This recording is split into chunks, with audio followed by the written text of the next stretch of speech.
Hello, hello, hello, PBE, welcome one and all. It is time for the Season 38 It is playoffs. time for the Season 38 playoffs. Time for the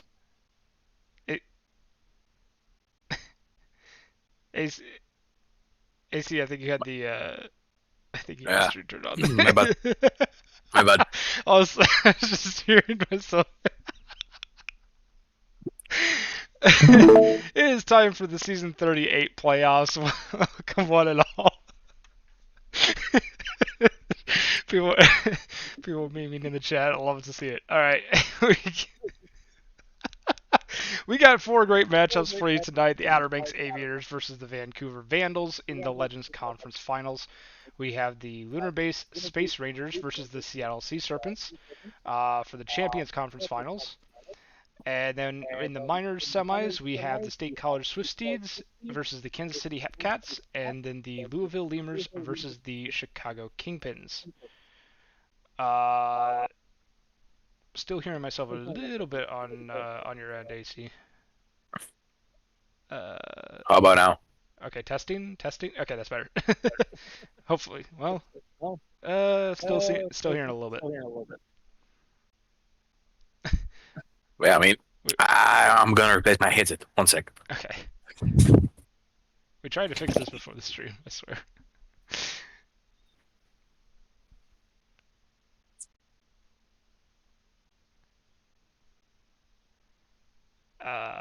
In the meantime, let's go ahead and head over to our main event. How is it looking now? Testing. Okay, I'm not quite hearing it. Okay, it seems like it's okay. All right, we'll roll with this, and if chat says they can still hear it, then we'll have to change it. But it looks like it's not coming through anymore, so that's good. All right. So, okay, Dirk sent me something. I thought it was something important, but it was just a meme gif. All right. So as I mentioned, we have four great matchups for you tonight. You can see the crawler at the very bottom of your screen, which will be updated as we go throughout the semifinals tonight. And thank you to Ghost Hardware 515 for the Prime subscription. Subscribed for 21 months. Much appreciated. We will go ahead and head on into September 25th because September 24th was the last day of the first round on Tuesday. So we will go ahead and finish off today, and the schedule should show the Lunar Base Space Rangers versus the Seattle Sea Serpents for the Champions Conference Finals, and the Outer Banks Aviators versus the Vancouver Vandals for the Legends Conference Finals. Both of the home teams are correct there. And then we'll check out the minor leagues as well, make sure everything looks good. State College Swifsteeds versus the Chicago Kingpins, and the Louisville Lemurs versus the... That's not right, is it? That's not correct. I was told by Enoch it was supposed to be the State College Swifties taking on the Hepcats. Uh-oh. Uh-oh. Oh, whoops. Enoch? Enoch, you there? Are you in chat? Oh, let me ping Enoch.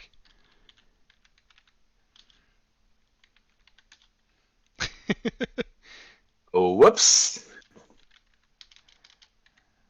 They made a whoopsie.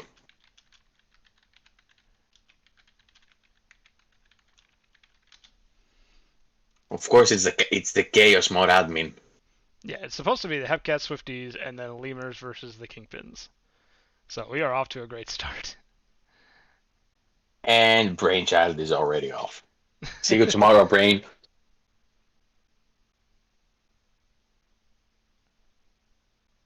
Just edit the schedule and change the team. Can we do that? I don't want We could do that, but to.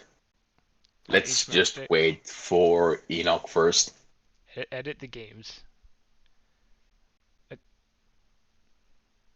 Okay. I don't know how to do that. Yeah, exactly. Where is Enoch when you need him? Edit the games.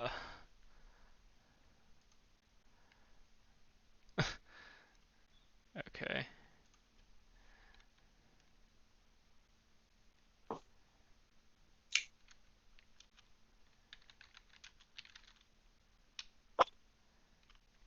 Go edit the games of the settings, edit schedule. Or at the schedule. If I were you, I would hide the image from the stream because the password is not dots. Oh, in this. Okay, hold on. Let me do that then. I'll just bring us back to the starting soon screen while we try and figure this out here. League settings.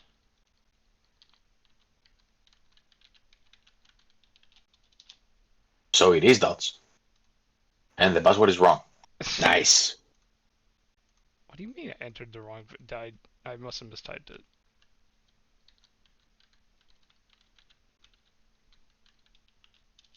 There we go. Okay. Okay. It says in league settings. There's a button here that says delete this league. Should I press it? No, I'm not gonna. Yes. Edit schedule. Go to today. Tomorrow. Okay, I guess I could. All right, this should be. I think I'm safe to head back to the main screen here. So this should be what I'm looking at. Schedule editor, and then we just change the away teams because the home team is correct. It's the Hepcats and the Kingpins. So we just change this to the Swifties and this to the Lemurs. Right? Is that going to mess with the index?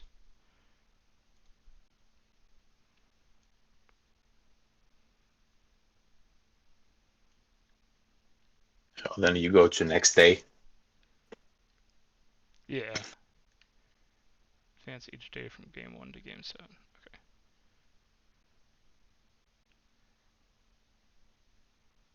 Okay.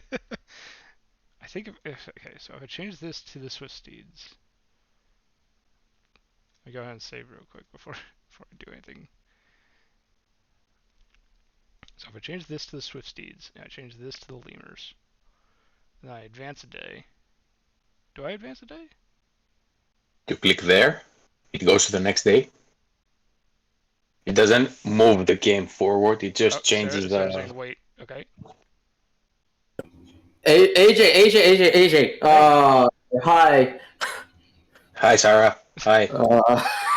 Yeah. So, go to league settings. Go to options. Right. Wait. Are you back to where we were before, or like? Let's try this. Go to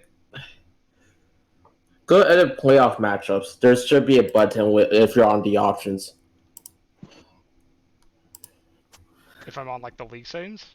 Yeah. So just go back to the back screen. Like you are here, right? Okay. Go to options. Options. Yeah, if you scroll down, do you see like edit playoff matchups on right? On the right side, yeah. Edit playoff match. Yeah, these playoff matchups. Okay. I see. Try it. Okay, yeah.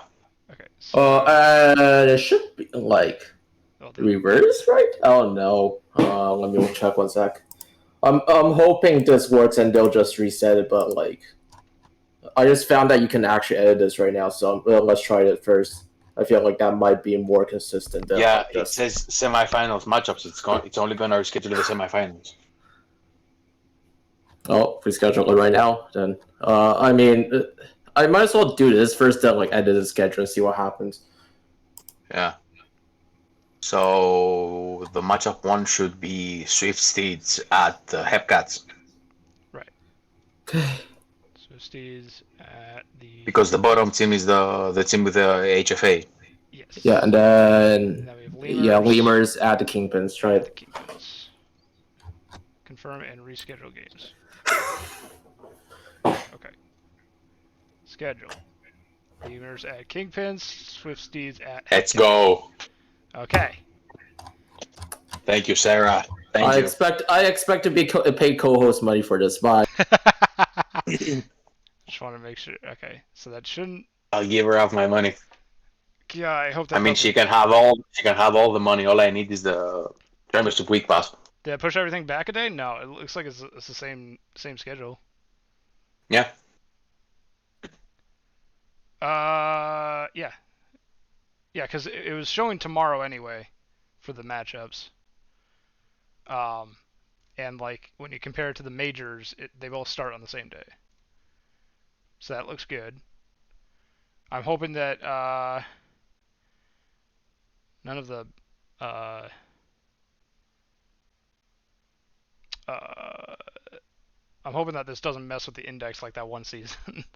I don't remember what happened that one season, but there's like one season of the minors that has, if you look at the history, the playoffs are just really, really weird. All right, but I think we're all set then. So thank you very much, Sarah. We'll go ahead and advance the day to the actual first day of the playoffs. Just gonna make sure that there's no games scheduled. Now we have Lemurs at Kingpins, Swift Steeds Okay, at before you move Hepcats. forward, Yes. can you drop the quality you're sending me on Discord? Yes. It's maybe 720, 30 or something because it's coming back choppy. Okay. All right, I just changed it to 720, 30, so let me know if that helps. And it looks better. Okay, perfect. Okay, so things look good then for hopefully these are the correct matchups as well for the pitchers anyway.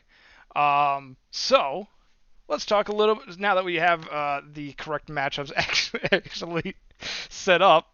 Let's chat a little bit about each of these matchups. So these are all best of sevens. If you are new joining us, if this is your first season, or if you haven't seen how these playoff streams work yet, basically what will happen is we will be going through quick simming all the box scores up until elimination games. Once a team gets to 3 wins, save the file. I'm scared. Okay, we'll save. All right, hold on. We'll save the game.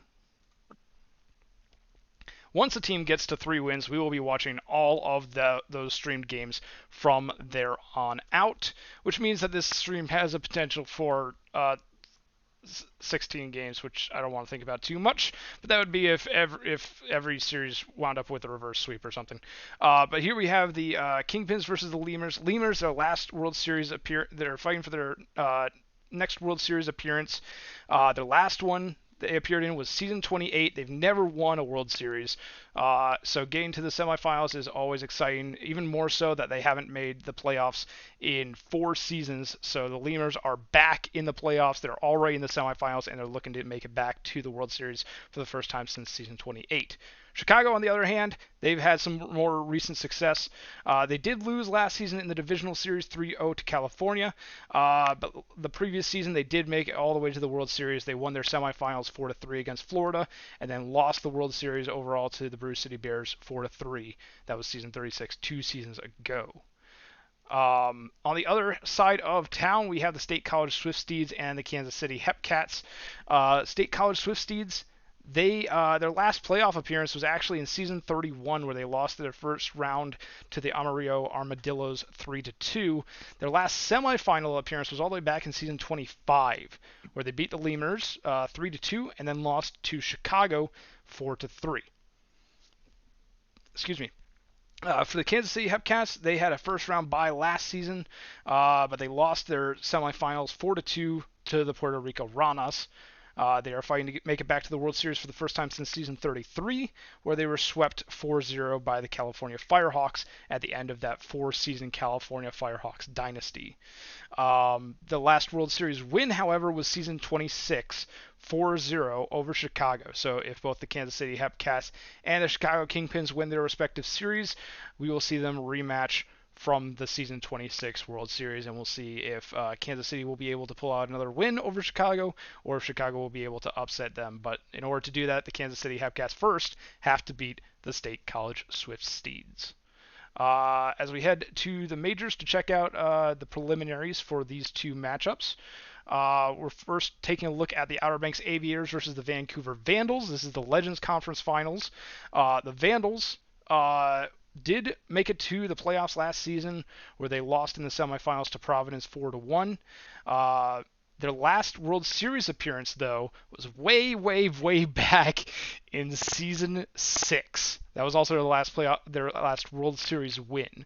So the Vandals, they've been made to the semifinals several times recently, or a few times recently, several times in, I guess, somewhat recent memory. But the last time they were in the World Series, season 6. They'll be looking to Wait, make it's it been back. 32 seasons? It has been 32 Since seasons since the Jesus. Vandals were in the World Series. So they will be Jesus. looking to make it back there by taking down the Outer Banks Aviators, who themselves haven't made it to the World Series in a little bit. It's been 10 seasons for the Aviators since they last were in the World Series. They wound up losing the World Series to Indianapolis Apex 4-2. And that was at the end of the Aviators' long, several season streak of really solid seasons. Season 24 and 25, they had the best record in the majors, but they lost in the playoffs and were knocked out. Season 26 and 27, they had their 2 World Series victories back to back, and then they lost the World Series in season 28, and they haven't really found their footing since on the rebuild. They have been working their way back to where they are now. They haven't had a above 500 win-loss season since this season right here, season 38, since that last World Series loss in season 28. So they've been working all the way up to this point, and we'll see if it pays off for them in the semifinals here. And then on the side of the Champions Conference, we have two teams that have very different stories. The Seattle Sea Serpents, no stranger to the World Series in somewhat recent memory. We have seen them in they did lose the division series last season to season 37, and they lost the World Series one season prior to that against Providence 4-3 in season 36. Their last World Series win, though, was back in season 32. So it's been a while since they won, but they have been a playoff team for a long time, which cannot really be said the same for the lunar-based Space Rangers, who are kind of the Cinderella story of the playoffs so far this season. They won a game 109 just to get into the playoffs against Detroit, and then they swept. Nola. They swept the number 1 seeded team in the New Orleans Rougarous to make it here to face off against Seattle. Lunar Base. A fun fact is that about Lunar Base. Yes. Is that during their whole Sarasota era, they made the playoffs once, and their most recent playoff appearance before that was again as the Space Rangers. Yes. In season 15. Way back as the Florida Space Rangers.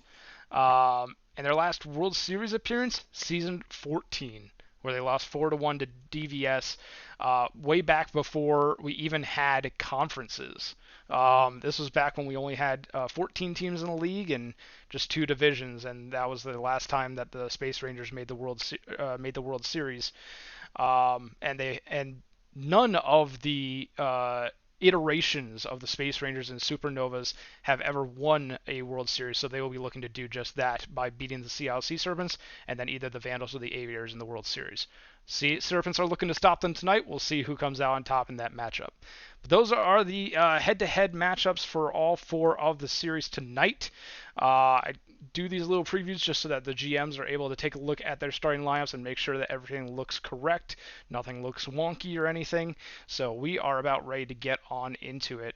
And we are going to be quick simming these first few games. So let's start off with the I think there's a majors. problem with the schedule though.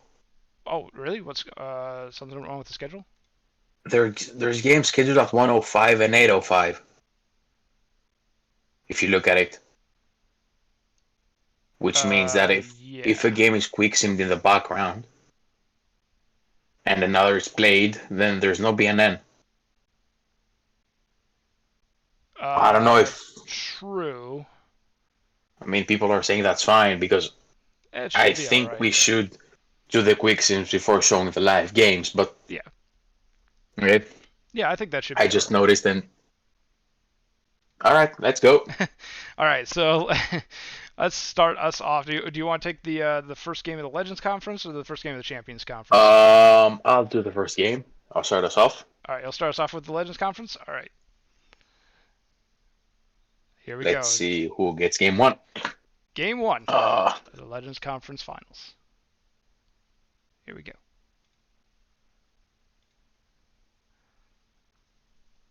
oh yeah, I'm looking at the wrong screen. Yeah, the Vandals win game one with a walk-off solo shot by Regis Robb against Jonah Morgan to win the series opener 5-4 in a game with not that much of hitting. A 3-4 day with one RBI for Javier Brizo. A 2-3 day with three RBIs for Danny King Jr. on the side of OBX and Seattle, respectively. Jiro Bidi will get the win in the pen for Vancouver, with Jonah Morgan getting the loss for OBX after allowing the walk-off at the bottom of the ninth. The player of the game is Dan King Jr. in a game the Vandals win. All right, so Vancouver takes a 1-0 lead in the series for the Legends Conference Finals.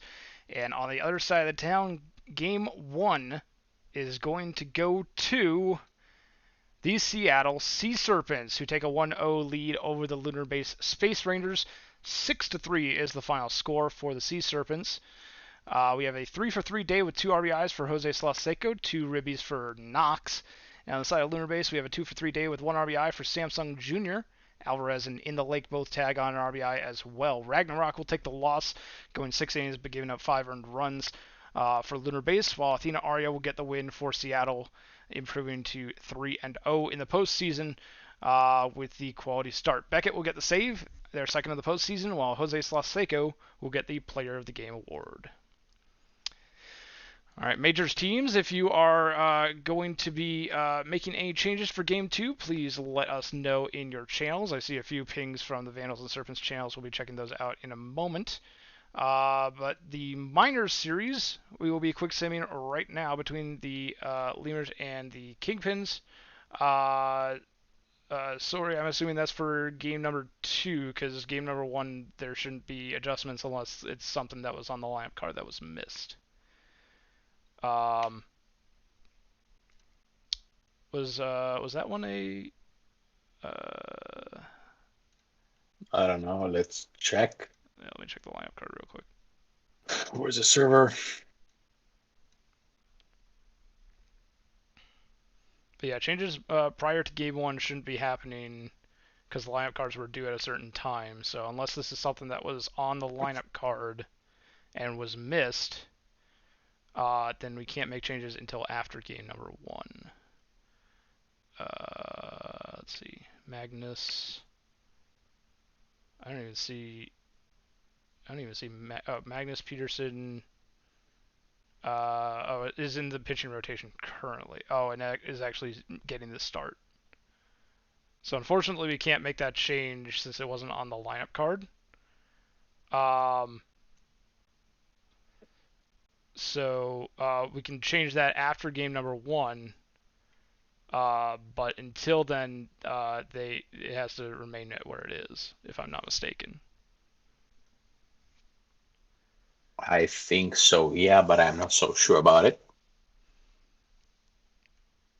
Oh, I forgot to update the crawler for the Seattle Lunar Base series. Let me go ahead and do that right now.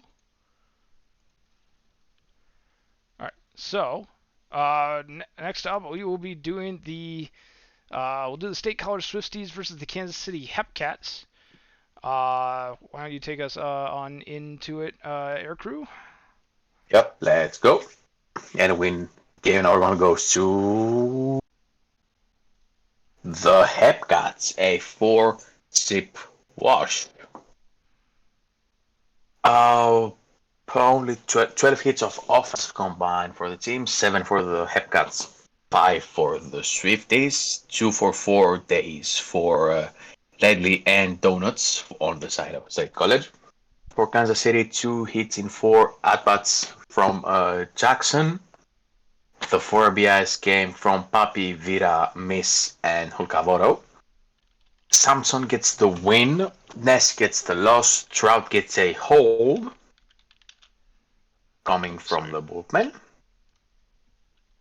Uh, ah? Wait, what? What's up? Did it pull it? Triple J Schmidt, isn't that a position player? Or is it a bot? No, there's a bot also named Jacob Jago. Oh boy, they got me. You got me. You got me. Good job. Good job. Good job. Ike Sampson is your player of the game, the Kansas City starter, going 6 innings with no earned runs and only 3 hits and 3 strikeouts. In the Evil Dictator X Jose 43 West Friendship Park, in a game with clear skies. All right, and that will bring us to the Lemurs Kingpins, game number 1. We have Magnus Peters on the mound versus James Daly. Series tied at 0, but one team will be taking a 1-0 lead right here. Let me update the crawler for the other one. Hold on. Oh, no, I did update it. Okay, cool. All right. Game number 1 between the Lemurs and the Kingpins will go to the Louisville Lemurs, who take a 1-0 lead in the series, 4-2 on the game. Kingpins have tried to stage a comeback there in the late innings, bottom of the ninth. They put up 2 on the 2-run homer by Jacob. However, it was too little, too late at that point after the Lemurs took a 4-0 lead. 2 RBIs for Jacob, the right fielder, on that 2-run homer. 3 walks for Fast Track. Good eye at the plate on that day. Sunaza the second will go 2 for 4 with 2 RBIs on the side of Louisville. McIntyre gets the win while Daly takes the loss. James Daly, your player of the game, after a rain delay of 61 minutes in the 6th inning. So we have Louisville taking a 1-0 lead in the semifinals. Go ahead and update the crawler. And that will be day 1 of the semifinals already completed. So we'll go ahead and head on into game number 2. If any teams, majors or minors, have any changes that they want to make, please let us know in your team channels.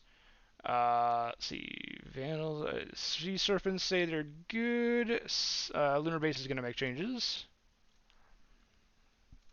Aviators, Vandals, let me know if you have any changes to make. Lunar Base wants John Marston to mid-relief, used less often, and setup.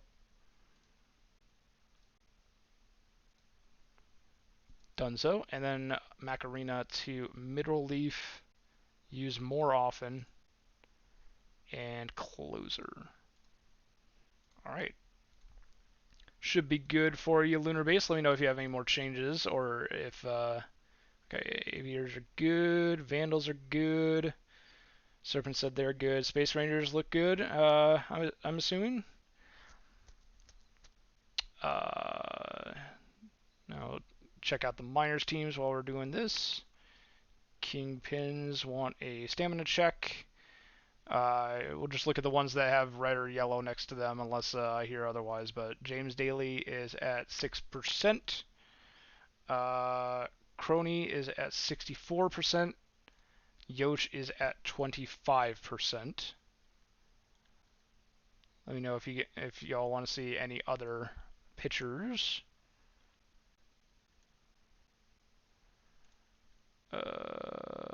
Lemurs disregard for now. Okay. Kingpins. Swifties, Hepcats, anything? All the majors teams said that they're good, so we'll go ahead and, except for the Space Rangers, but they made a change and then they didn't say anything after I made the change, so I'm assuming that they're good. So we'll instead head on into the majors game number 2 while we wait on any other minors teams to make changes. So game number 2, Outer Banks Aviators versus the Vancouver Vandals. Caesar Azwage on the mound versus Wendy Marvell. Vancouver leads the series 1-0. Will they be able to take a 2-0 lead? Or will Outer Banks tie it up in game number 2? Air Crew, you want to take us through this one? Yep, let's go. All right, here we go. OBX will tie the series up with a 5-3 game in a game where their bats were hot. A combined 13 hits for OBX, 2 hits from Schneider, 3 hits from Ortega, 2 hits from Rizzo, 2 hits from Ball, with 2 RBIs coming from Schneider and a fielder each. On the other side, we had a 3-for-4 day with 2 RBIs for Hayes. Azwahe will get the win going 6 1/3 with 3 earned runs and 5 hits. Wendy Marvell will drop to 0-2 in the playoff, going 5 1/3 with 4 earned runs in 9 hits. Louis Hayes is your player of the game, with Quinn getting a save from the pen for OBX. All right, so Aviators take game number 2 to tie up the series 1-1 for the Legends Conference, which means that we will not be going. We won't be streaming 4 games for that series. Thank goodness. The 16 game stream is already. The idea is already dead in the water. So Lunar Base Space Rangers versus Seattle Sea Serpents, the Champions Conference matchup of Hummus versus Bianca. Oh boy. Alexander Benjamin versus Irma Gerd on the mounds for their respective teams. Seattle leads the series 1-0. Will they be able to take a 2-0 lead, or will Lunar Base tie it up with Alexander Benjamin on the mound? Game number 2 of the Champions Conference Finals is going to go to the Seattle Sea Serpents, who take a 2-0 lead in the series. 3-2 is the final score of the game. It looks like we have 3 hits each for Kripakrisov and Kauru on the side of Seattle, with Kauru attacking on an RBI. Lunar Base gets a 3-for-4 day with an RBI from Trevor Duncan and 2 hits from Samsung Jr., but the rest of the lineup only with 1 or 0 hits each. Alexander Benjamin will take the loss despite the quality start, giving up 11 hits on the day. Irma Gerd will get the win for Seattle, also on a quality start, but a little bit better of a quality start. 6.1 innings, 2 earned runs given up. Aaron Beckett gets their 3rd save of the postseason, and Irma Gerd will be the player of the game. All right, so we have a 2-0 series, and we have a 1-1 series in the majors. We'll go ahead and take a look at the minors now. We have Chicago with changes. Kingpins do have changes. Okay, we'll go ahead and check the Kingpins then. Crony to mid relief, avoid high leverage. It's already at mid relief, so just changing that. And then Yosh to none specified, avoid high leverage. Alright, and I'm assuming no secondary as well for that. I'm not seeing any other changes for Lemurs, Swifties, Hepcats, or Kingpins. So if anyone wants to make any changes, you got a very limited time period to do that now. 60 seconds. Even, just... No, I'm kidding. Okay, Kingpins say they're good. I see Majors teams are putting in their changes for game number 3. That's good. Keep it up. Majors teams, if you have any changes to make for game number 3. Okay, Swifties say they're good. Yeah. Alright, I think we're good to sim the game number 2 for the minors then, since I don't think anyone else is chiming in. But majors teams and minors teams both. Well, majors teams, you actually know the outcome of your games right now, so if you have any changes to make for game number 3, let us know. But in the meantime, Miners game number 2 for both the semifinals. Eric Cruz going to start us off. Which one do you want to do? I'll do the one on the left now. Okay. All right. Let's do the Lemurs and the Prince. Oh. And it's a 2-0. The Kingpins get no. It's a 1-1. It's a 1-1. I got again. 8-3. The Pins tie the series up.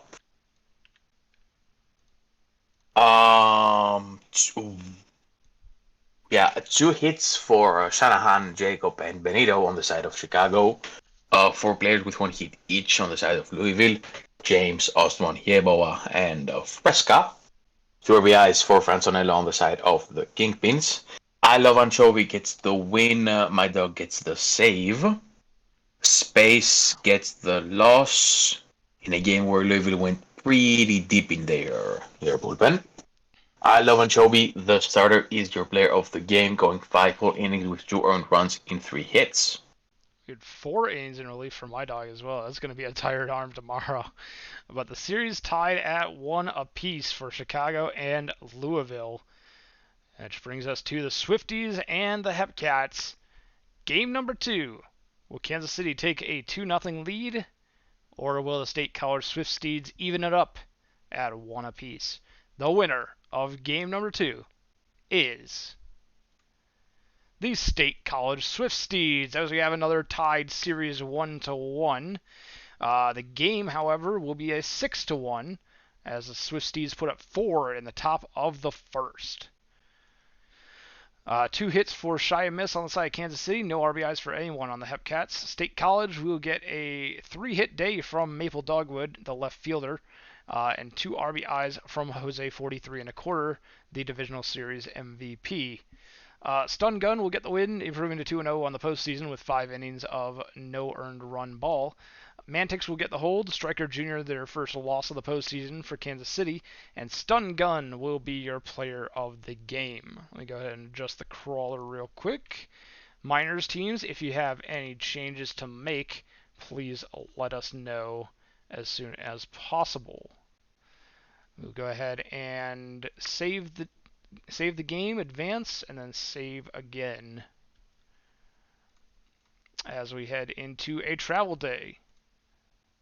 Should be no games on either side, majors or minors, so we'll go ahead and finish off this day as well. And that brings us to game number 3. Changes to be made. We have the Vandals, let's see. Okay, what's happening? I don't know what's happening with this. Mrs. Dirk to okay, so I'm a little bit confused about what the Vandals are saying here. So they want Mrs. Dirk in the rotation as a 4-man rotation, and Mitchell game 3 starter, which is scheduled. Yep. Mrs. Dirk out of the pen. You said after Mitchell, so for game 4, so you want Scudder moved to the 4th, and then Mrs. Dirk to 3.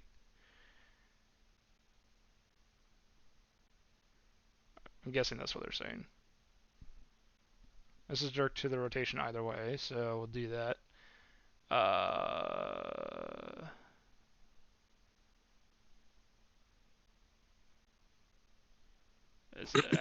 After Mitchell, okay. So that would put Mrs. Dirk at the 3rd spot in the rotation, scheduled for game 4.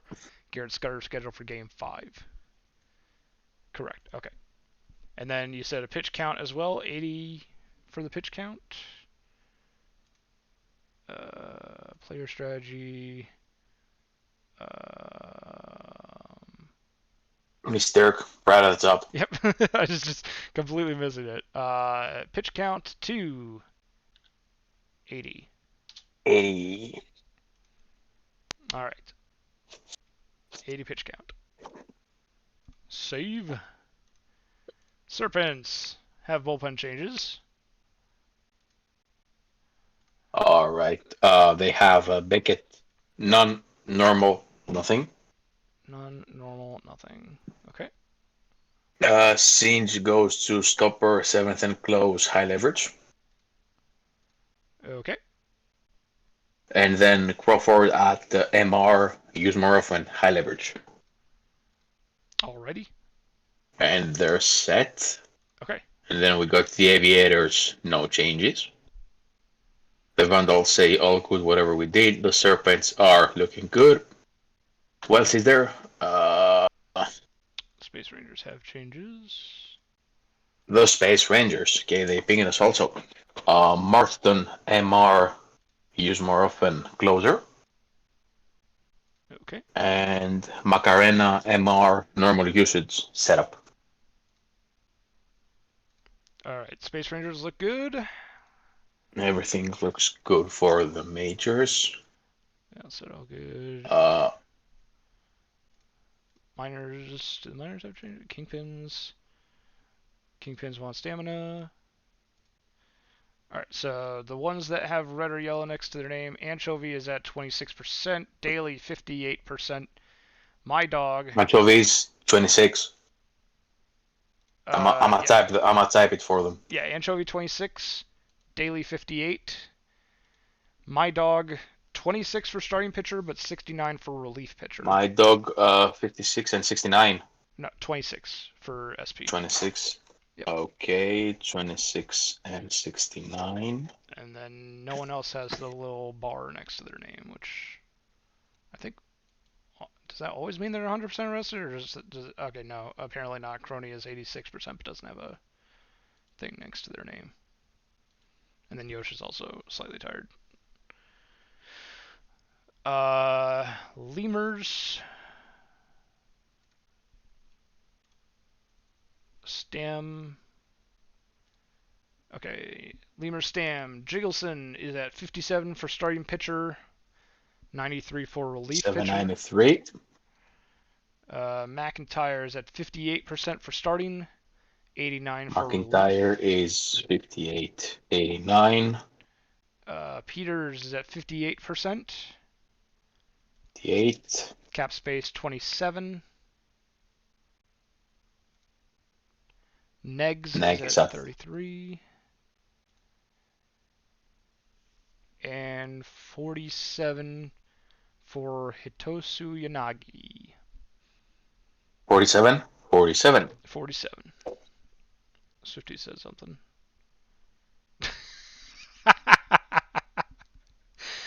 Unconfident. Did you just like slam your head against the keyboard there? What happened? You okay? I feel like I need to No, ask. that's how I'm typing.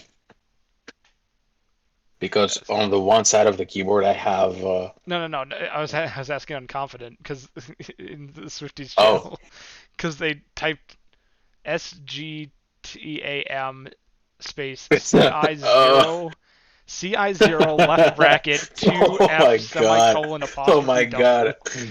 Is he okay? Is he having a stroke? What's going on? Are you okay? Unconfident. Dude, Okay. are you okay? All right, Stam. Okay, Stun Gun is at 26.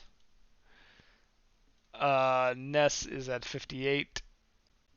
Trey Taylor 59/91. And Mantix to 70. They said Trey Taylor to normal. I'm assuming this is what you mean, changing the usage option to normal usage. Okay. Oh. Alright, save. Chicago Swifties, has changed as well. Kingpin's got changes. Swifties, let me know if you have any more changes. So we have on Chicago. Kingpins. Josh, MR, avoid high leverage. Okay. Crony, LR, avoid high leverage. Alrighty. And then my dog, non-specified, avoid high leverage.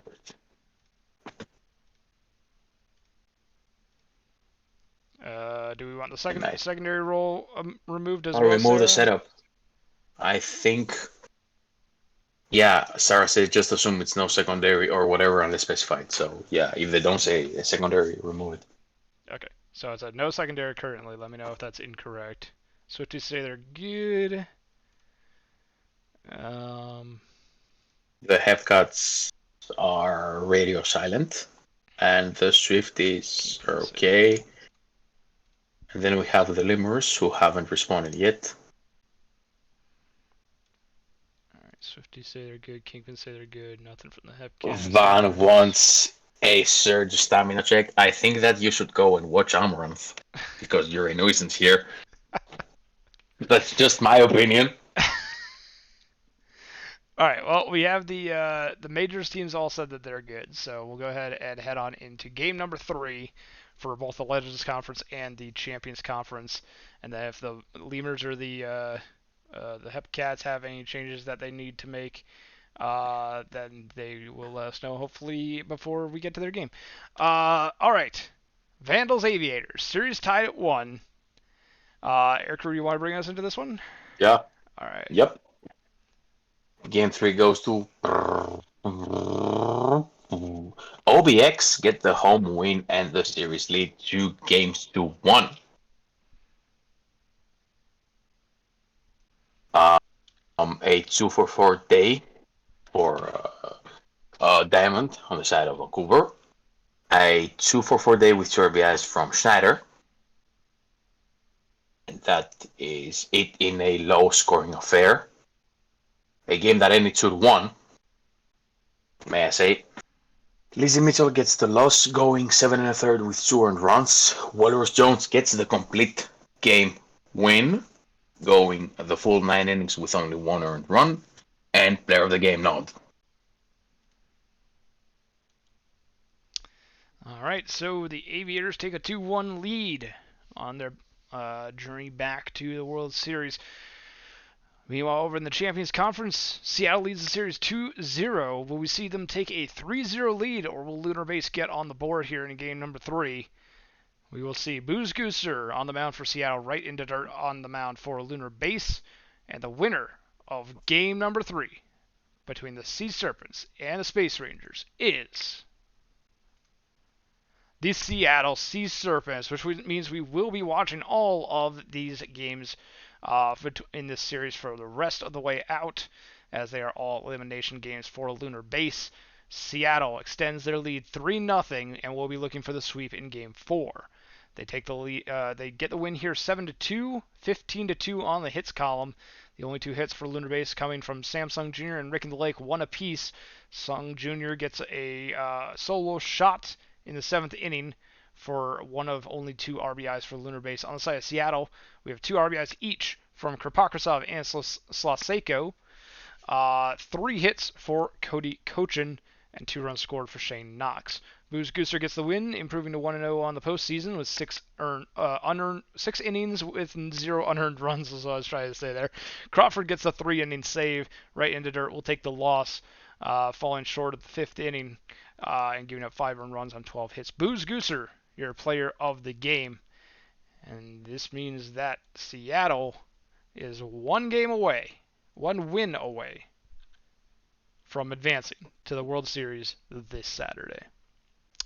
Majors teams, if you have any changes to make for game number 4, please let us know in your channels. As we head to the minors, it doesn't look like Hepcats or Lemurs had any changes that they needed to make. So we are going to head on into game number 3 for both of these. We will be seeing we'll be seeing 2 of these 4 teams take a 2-1 lead. The question is, which teams? Kingpins, Lemurs, Aircrew, do you have a preference? Which one do you want to take for this one? I'll take the Hepcat 15th. All right, Hepcat Swift Steeds. Game number 3.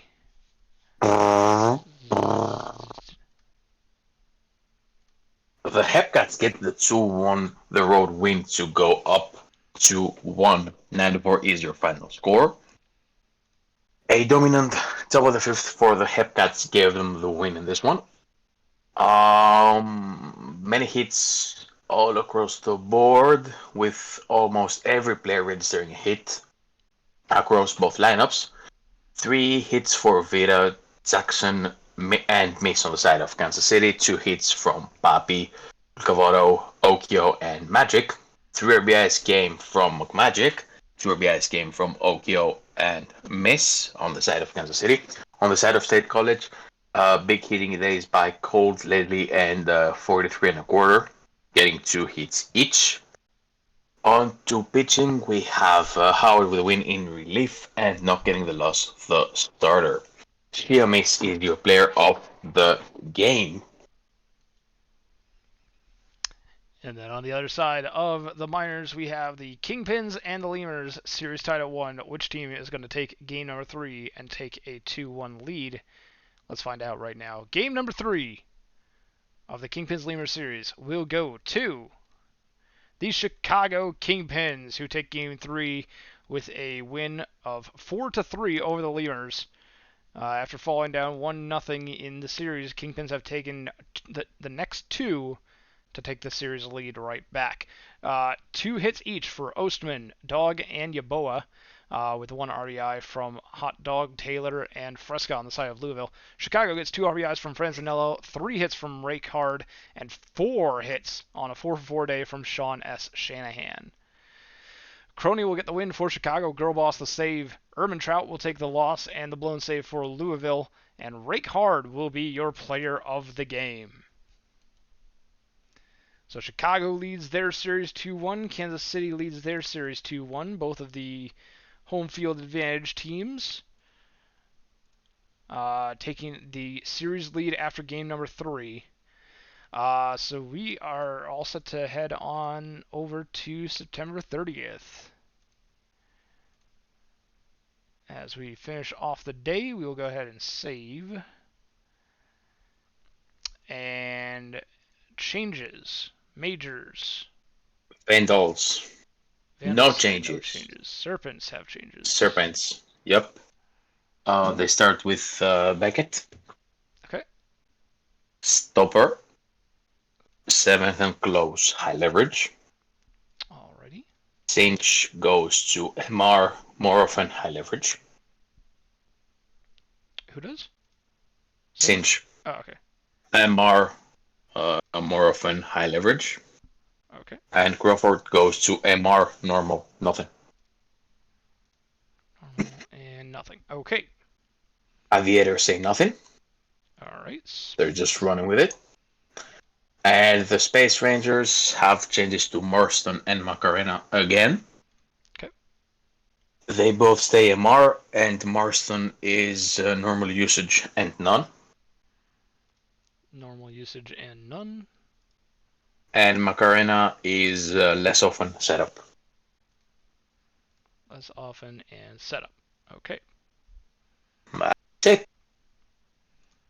Alrighty. Okay, the Serpent say looks good, and then we have the Swifties and the Swifties and the Kingpins. And Nick says they need a stamina check, and AJ wants a Voyager stamina check. Well, Which means that he found his keyboard. Alright, Swifty stamina check, stun gun at 58. Knock at gun. Knock at 6. 58. Knock is at 56. At 6. Yep. Alright. And then we have Crunk Jr. at 11. And Caspace at 35. Alright. Those are the most tired ones. Kingpins want stamina as well.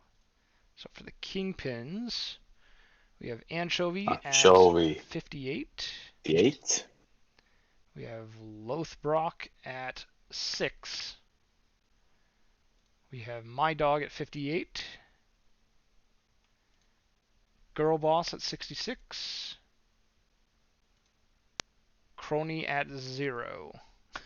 And at 0, legit. At 0, yep. 0, alright. So Unconfident says to swap Crunk and Baxter's role. Okay, so this should be set up A through later and closer. Okay, so set up A through later set up A through later. Stopper. Crunk goes stopper. Stopper.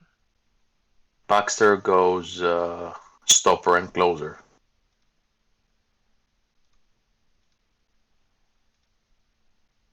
Okay, so Crunk Jr. is at setup, 8th or later, stopper. Baxter is at stopper, 8th and close, closer. Is that correct? Unconfident? And then blank space. Already at avoid high leverage. Okay. Is that correct? Unconfident, or did you? I was a little bit. I wasn't sure that I got So it correct. Chicago Okay, has there you go. changes. Kingpins, okay. All right, what do they got? What do they got? They have my dog at LR less often.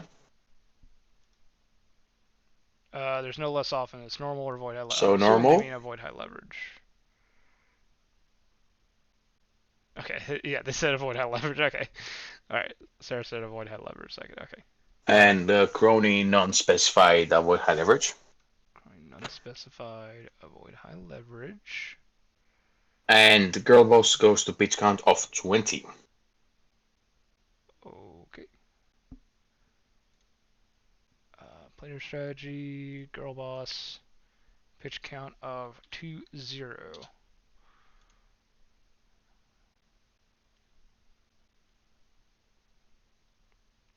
It doesn't say on there, but I did just set it. Okay, they're good. I'm just gonna, The I'm just Swifties gonna are check to good. make sure that it did take. Okay, yeah, 20. Save.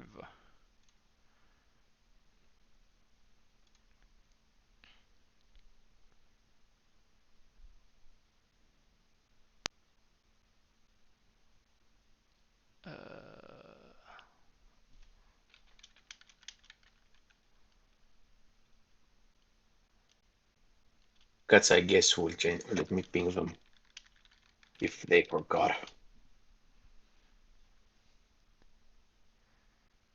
And then the limers. I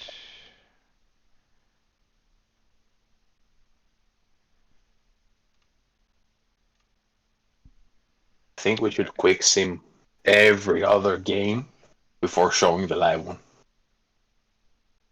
Okay. Hepcats are no changes. The limers say nothing.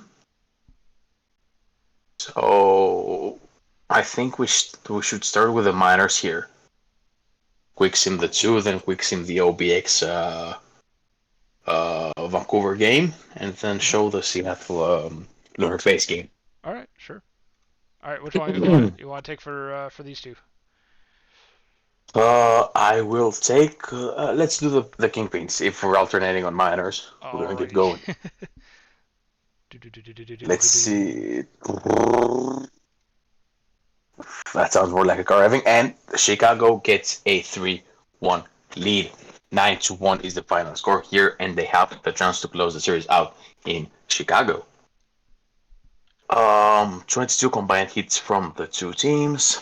2 hits for Lanikai, 2 hits for Fast Track, 2 hits for Jacob, 2 hits for Copeland Jr. on the side of Chicago, with 3 RBIs coming from Lanikai and 2 from Shanahan and Jacob.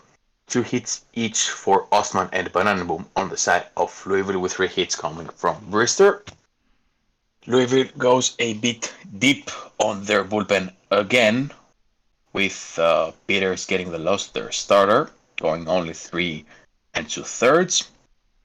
The Chicago starter, Daly, goes 4 2/3, with Perez getting the win in relief, going 2 1/3 with no earned runs.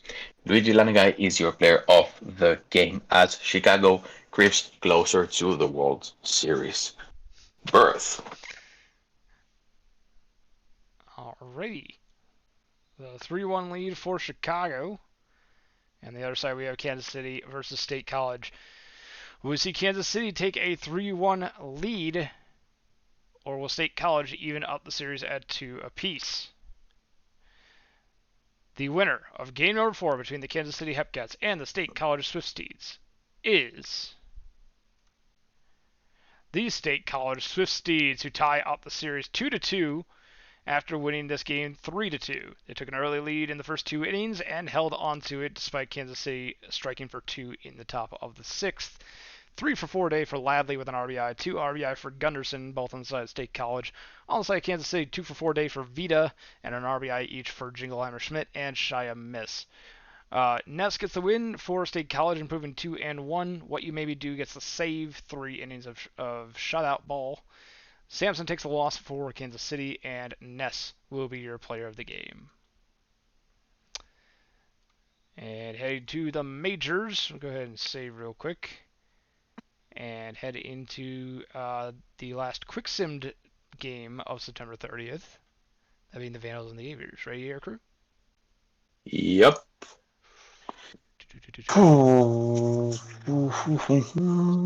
And the winner is OBX.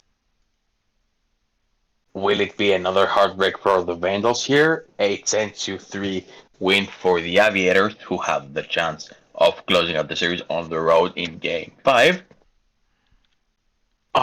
For Vancouver, we have a 2 RBI day from Plisutski. And for OPX, we have multiple good games. 3 for 4 with 3 RBIs from Nigel Ortega. 3 for 4 with 1 RBI from Kim. On to pitching, we have Morgan get the win. The starter going 8 innings with only 3 earned runs, with Pekko Bear doing 1 inning of relief with no earned runs. Mr. gets the loss, 530 with 7 earned runs in a game where Vancouver went kind of deep in their bullpen, with Nigel Ortega being your player of the game. Alrighty, to all the minors teams and to the Vandals and Aviators, let us know if you have any changes for game number 5 in your respective series. But while they do that, we have a game to actually stream. That being Seattle versus Lunar Base. BNN should be off. It shouldn't matter at this point since we've already simmed all of them. So we'll go ahead and pause just to get the widget off of the screen, which will be there. But the Seattle Sea Serpents versus the Lunar Base Space Rangers. Space Rangers, after sweeping the number 1 seed, now have their backs against the wall 3-0 in the semifinals. They are playing at home, so they do have that going for them. But in terms of everything else, it's not looking too great. They're going to need to pull off a reverse sweep in order to make it to the World Series. Seattle just needs to win 1 of their next 4 games, and they will make it right back to where they were 2 seasons ago. We'll see Jormungandr Ragnarok on the mound for the Lunar Base Space Rangers versus Athena Arya for the Seattle Sea Serpents. Arya, one of the better pitchers in current day PBE. So it's going to be a tough road for the Space Rangers lineup to put a dent in the Sea Serpents pitching with Athena Arya on the mound. And yeah, former Sea Serpent Jormungandr Ragnarok on the mound for the Space Rangers. Aircrew, if you had to pick one team, who do you think is going to win this game for? Do you think Sea Serpents are going to sweep, or do you think the Space Rangers are going to make it so that make this a series? With how the series has gone, with how close the games have been, I think the Space Rangers have a game in them, and this should be it. I don't think they will reverse sweep, but they win at least this game. All right. Well, I think it's about time that we find out. So Aircrew is going to take us on into game with the Seattle Sea Serpents up to bat first against Jormungandr Ragnarok. We will start the game, but then we'll get the BNN widget off of the screen for you all and head right on into the gameplay. Here we go with Kripokrosov on the mound for the Sea Serpents, at the plate, and Ragnarok on the mound for the Space Rangers. A swing and a miss on a slider here for out number 1. Bobby Person, a swing and a miss on a circle change. And here comes a The third baseman will drop the ball and the throw is not in time, and there comes the home run. That one is gone. It is gone. Seattle gets a 2-0 lead at the top of the first. And here comes Jose Canseco. Do they go back to back? No, they don't, as that fly out to center field is out number 3. Seattle's up to nothing. Lunar Base will take their first look at it here in the bottom of the first after already going down 2-0 so far. Duncan will go down on the strikeout to Athena Aria. They'll bring up Matt Dubson. Full count pitch. Strike 3. Swing and a miss. That's going to be strike 3 and strikeout number 2 on the day for Aria. Here comes instantaneous Peter Oatmeal III. The ground ball past the first baseman, and Oatmeal is going to get on board with not just a single, but a double. Stand-up double. And here comes Justin Case. Base hit for Case. That's going to bring in a run. Oatmeal III all the way home from second. Run scoring single for Justin Case, and this game is 2-1. Strike 3. Arthur Morgan will go down on the strikeout, so Aria strikes out the side. But the Lunar Base Space Rangers will tag on a run. 2-1 Seattle heading to the top of the second. On the mound for the Sea Serpents will strike out. Looking. That's strikeout number 2. Number 3 for Ragnarok on the day. That's a base hit, and no doubt a base hit. It's a sliding double by Cody Gohan. From the 7th hole, Shane Knox is now up with fly out to the center. The runner will not advance. Mike Forby Jr. with 2 outs will strike out for out number 3. The score remains 2-1 as Lunar Base are now up to bat. Cali Alvarez start us off. The first baseman will go down on the strikeout. That's 4 Ks now for Athena Aria. Butter Boynt, the center fielder.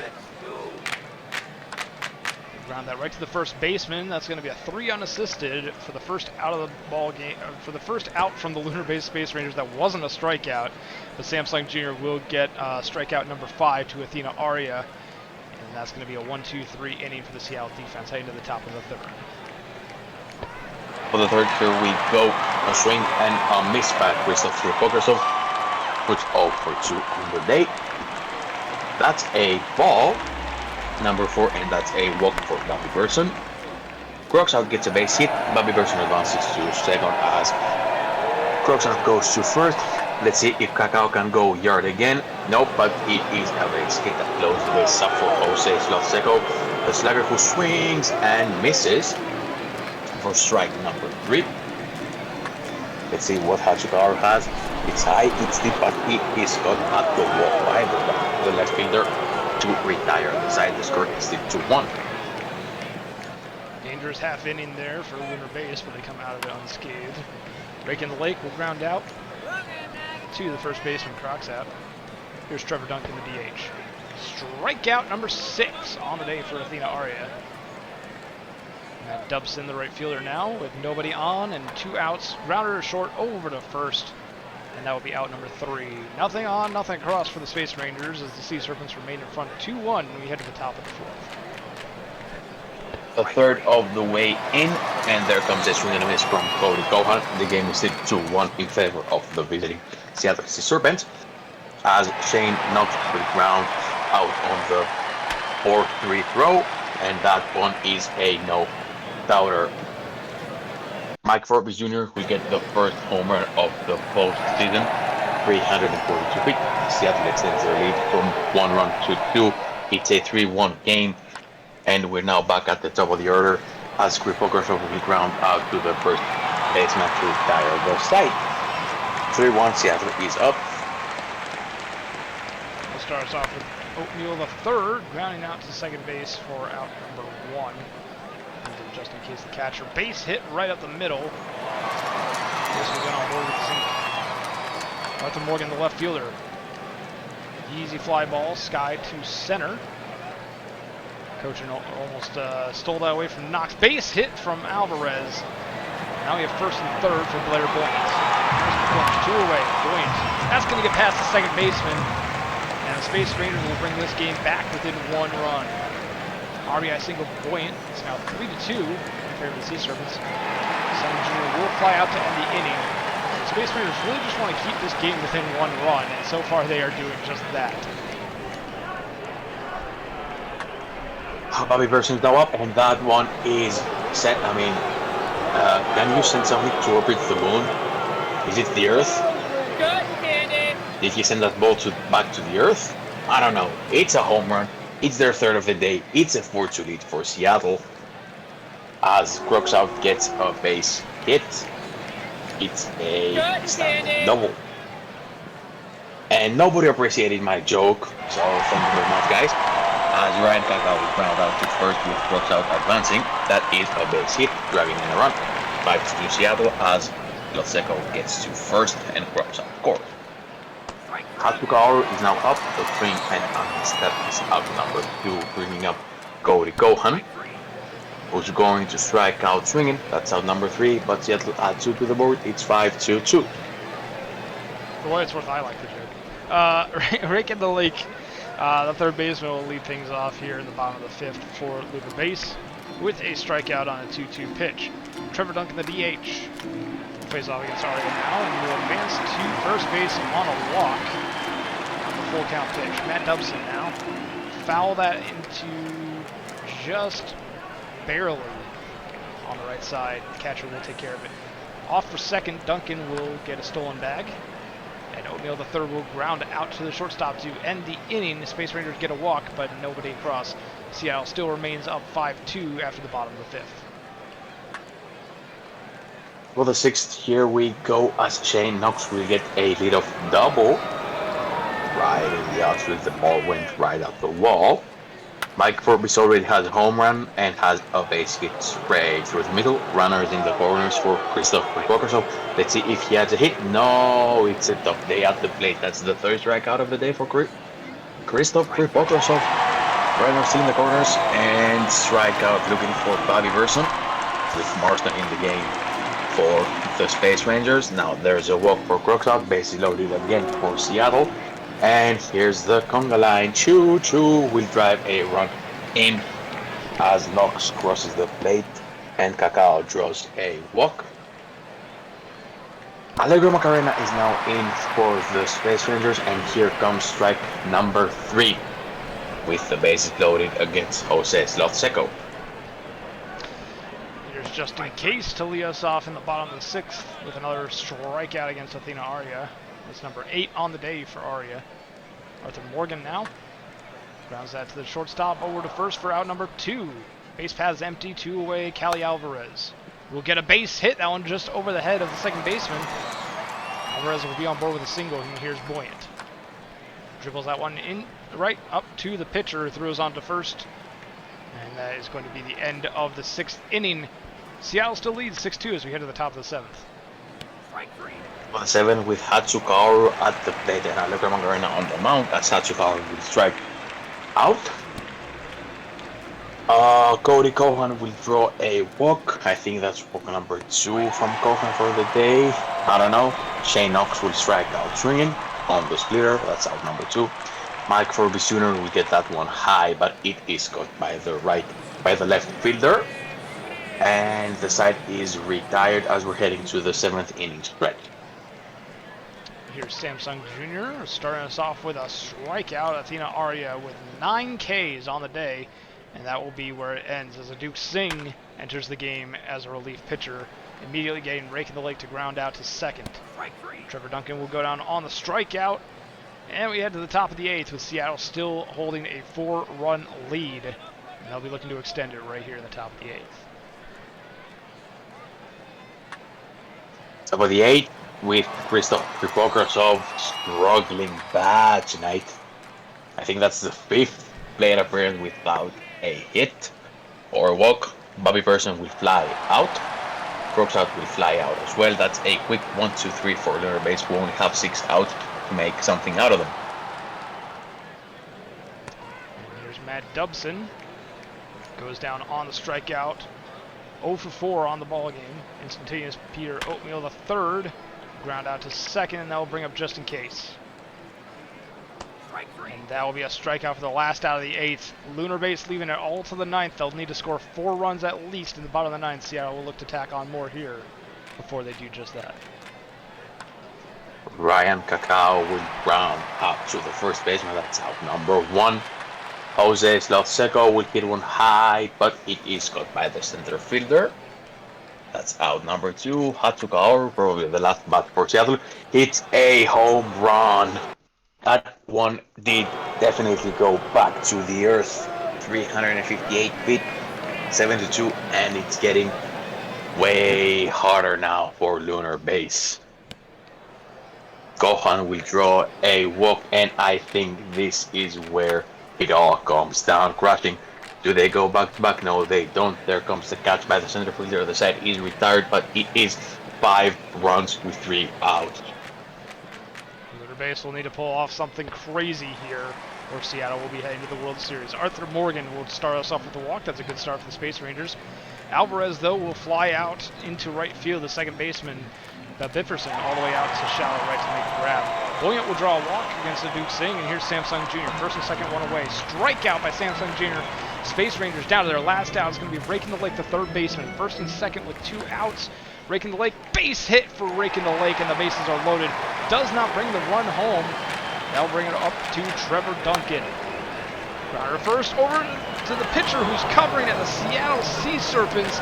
Will advance to the World Series with the clean sweep 4-0 of the Lunar Base Space Rangers, who were the ones to take out the number 1 seed, but they fall short here in the semifinals as Seattle heading back to the postseason, or heading back to the World Series, excuse me, they're already in the postseason, heading back to the World Series for the first time since season 36.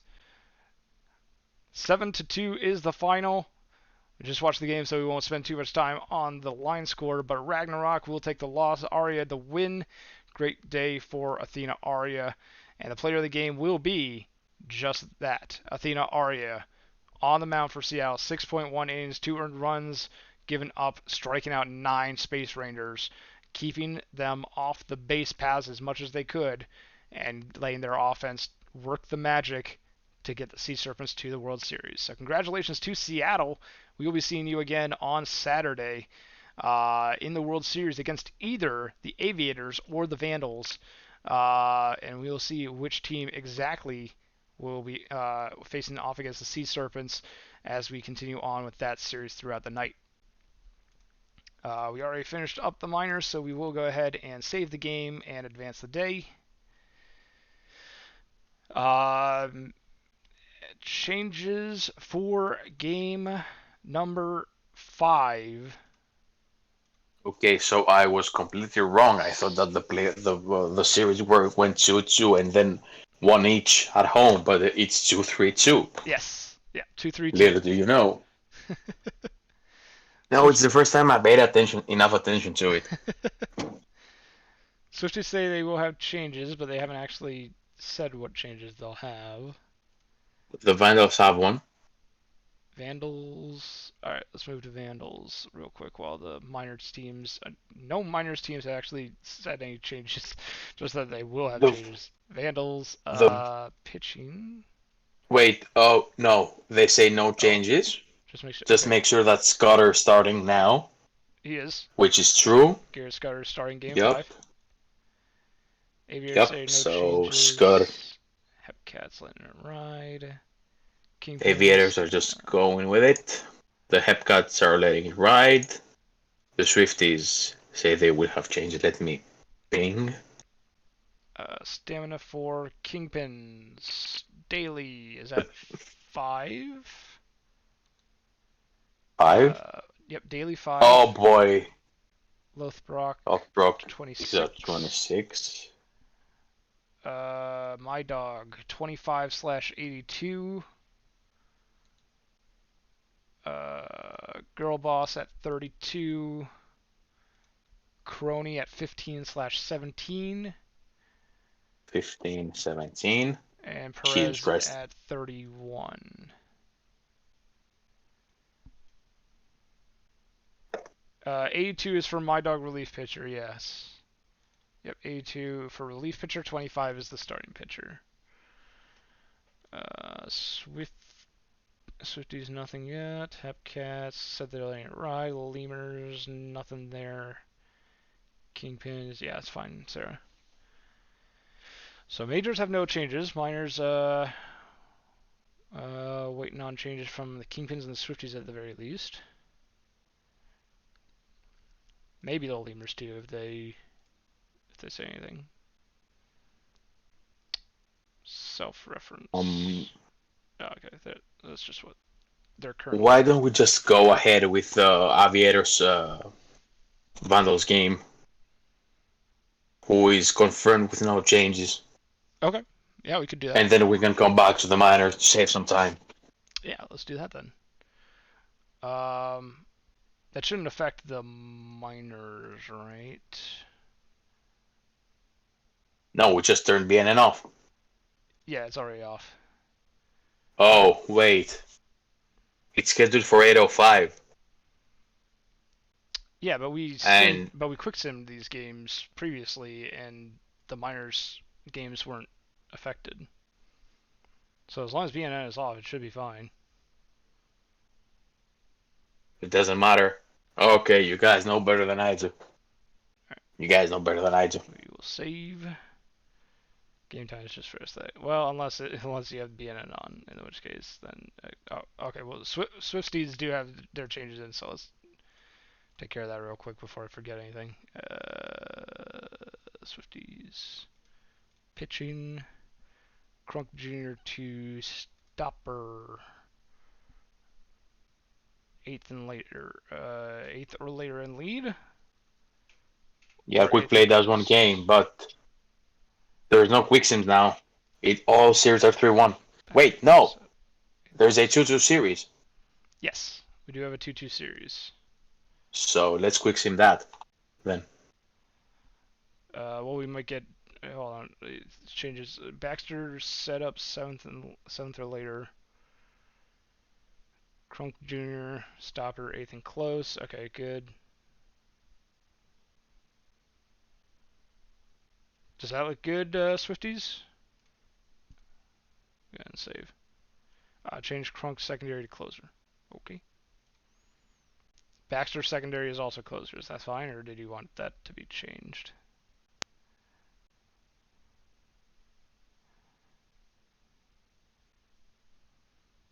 Baxter to stopper secondary. Okay. All right.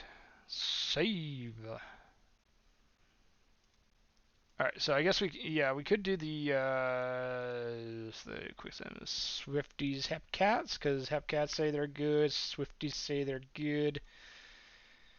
So we could do that quick sim and then head over to the Vandals, Aviators while we see if the Kingpins, Lemurs have any changes. So do you want to do the Hepcat Swift Steeds game Yep. number 5? All right. Yep, I'll do it. Let's go. Game number Who gets 5. the game lead?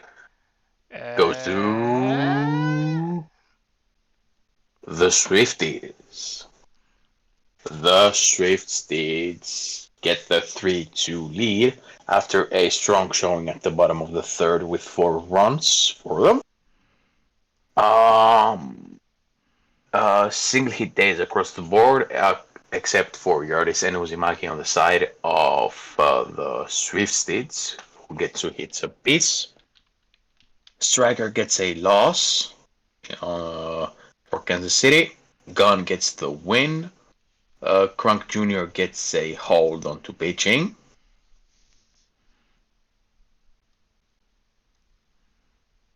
No one gets the save apparently, as Stunt Gun is your player of the game, going 7 full innings with 2 earned runs.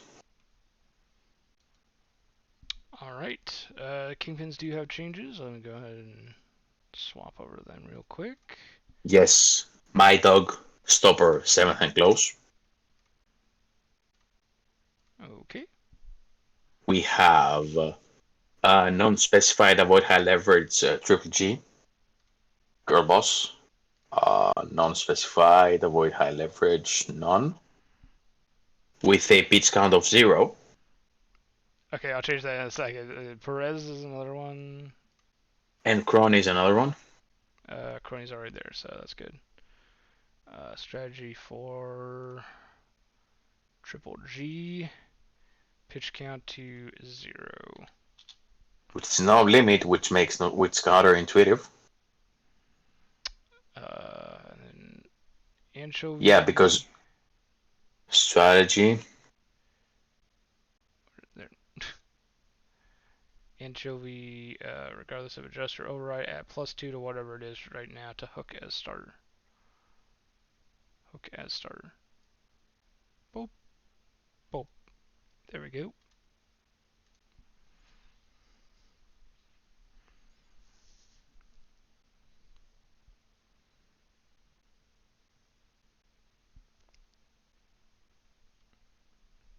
Alright, Sarah, anything else, or are you all good?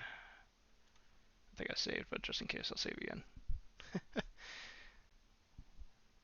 Anchovy. Anchovy 110. 110.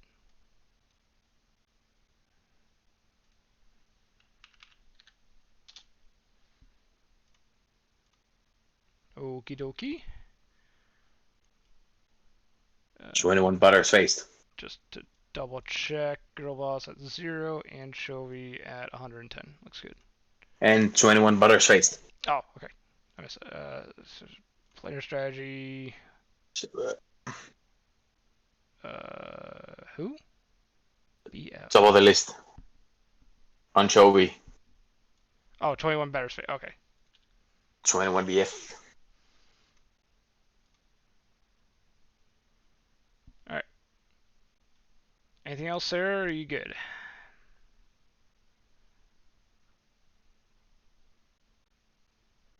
Finally good. Okay, cool. Alrighty. Here we go. So we said we were going to do the Vandals Aviators first, right? So we'll leave Kingpins Lemurs to later.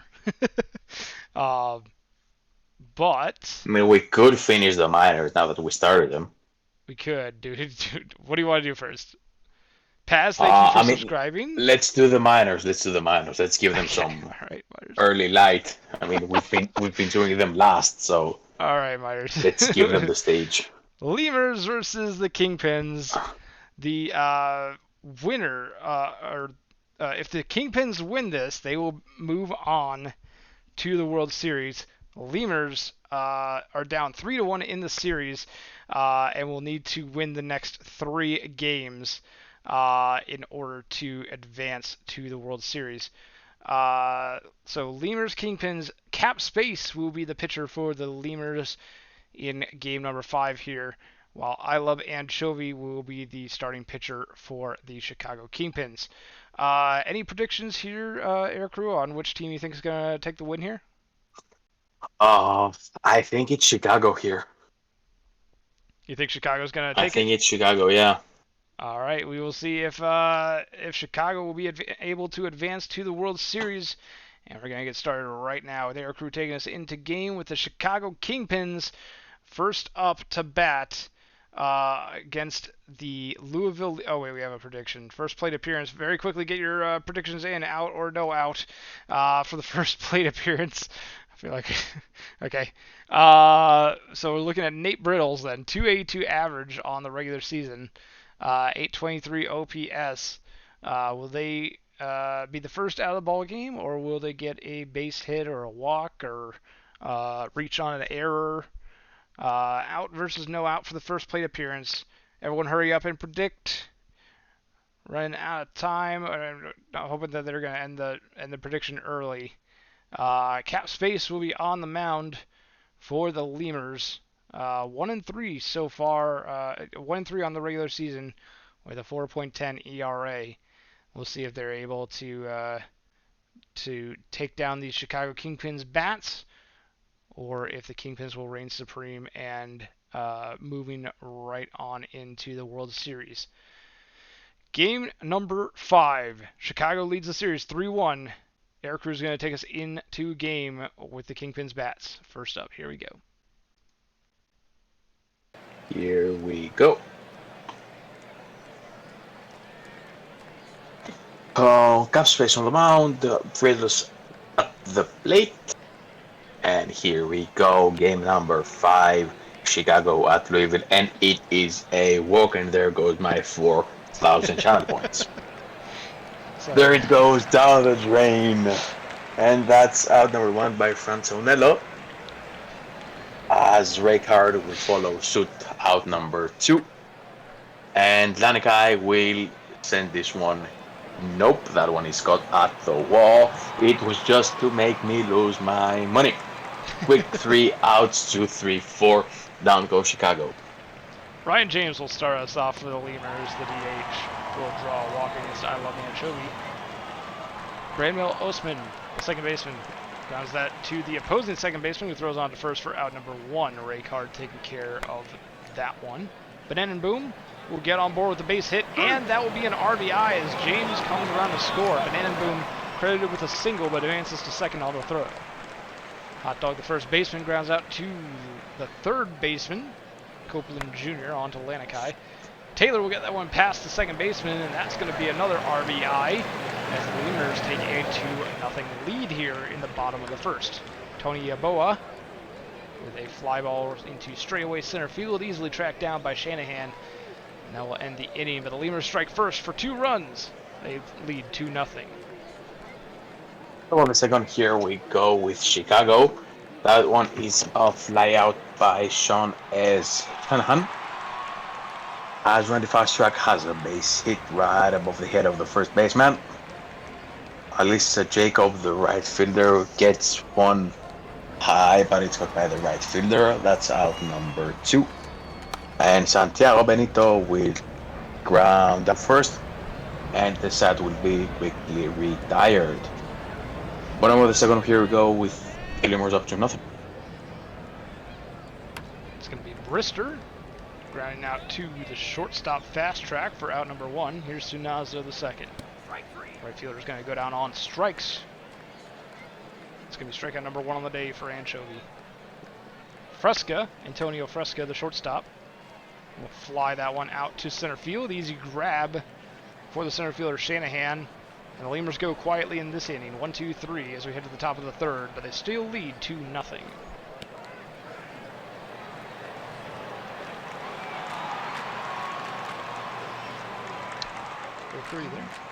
Yeah, I'm here. Out number 1 came by Copeland Jr. as Ridders goes out for out number 2.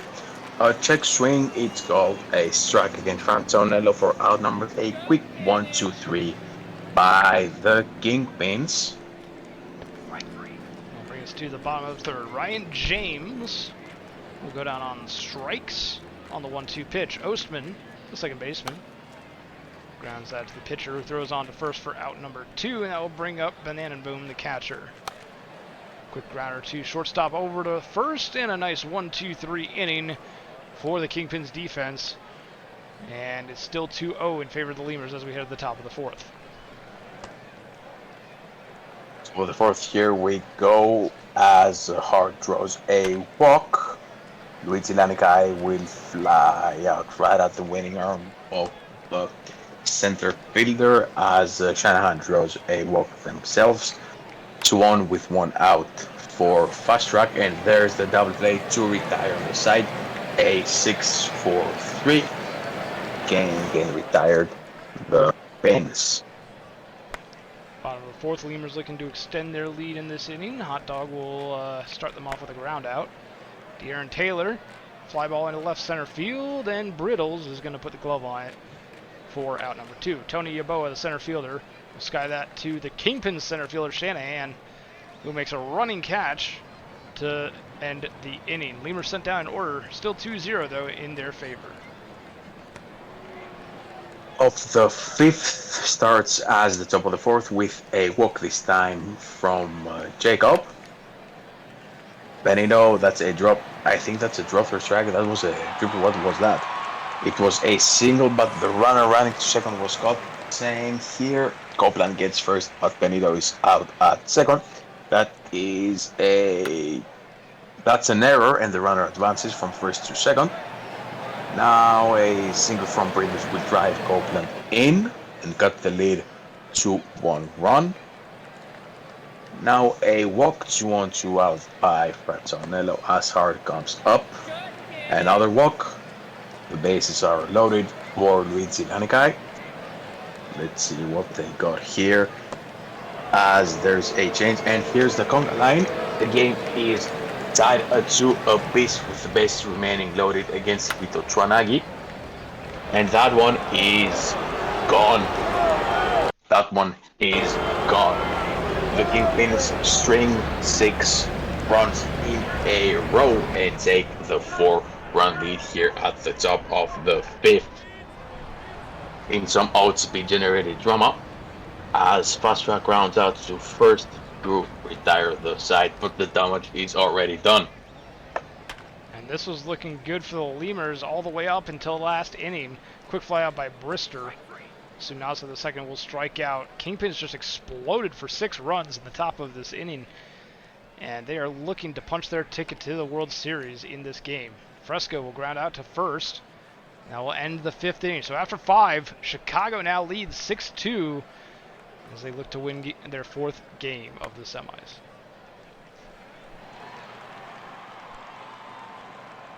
For the 6th, here we go with Benito. After Jacob was called out, that's out number 2 from Tim Copeland Jr. is now at the plate. And that is out number 3. Quick 1-2-3 will retire the side. Chicago is up still 6-2.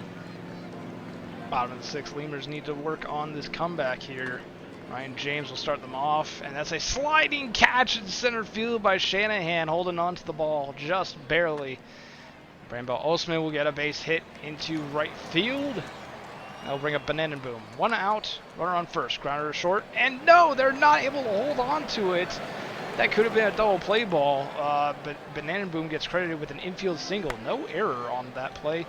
Hot Dog will get a base hit and an RBI. That's going to bring home one with a single from Hot Dog. OTP drama. Here's De'Aaron Taylor. That's going to be another base hit. The Lemurs are starting to make the comeback here. It's a run-scoring double for Taylor. Dog holds up at third. Yaboa, fly ball into right field. That should be long enough to score the runner. Safe at the plate. Very close, though. Now it's going to be 6-5. Brister grounds out to the shortstop, but the Lemurs strike for 3 in the bottom of the 6th here, making this a 1-run ball game. 6-5 in favor of Chicago.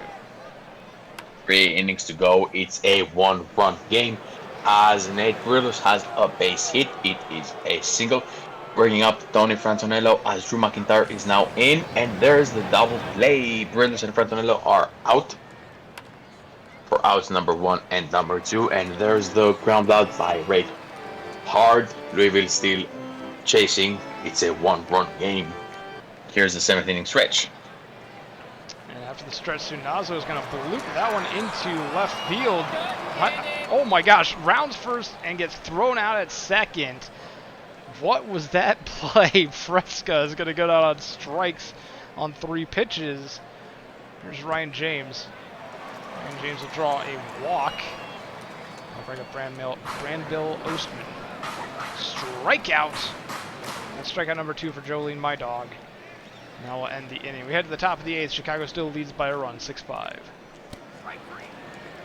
And there's the strikeout to lead us off at the top of the 8th as Louis Delanigai will strike out. That's a base hit by Sean Esanahan, who is hitting up. And it's no double play, but Shanahan is out number 2. And here comes a walk. Jacob gets a free pass to first. That's not a base hit, it's an out at second. And out number 3. 6 outs left for Louisville to do some damage.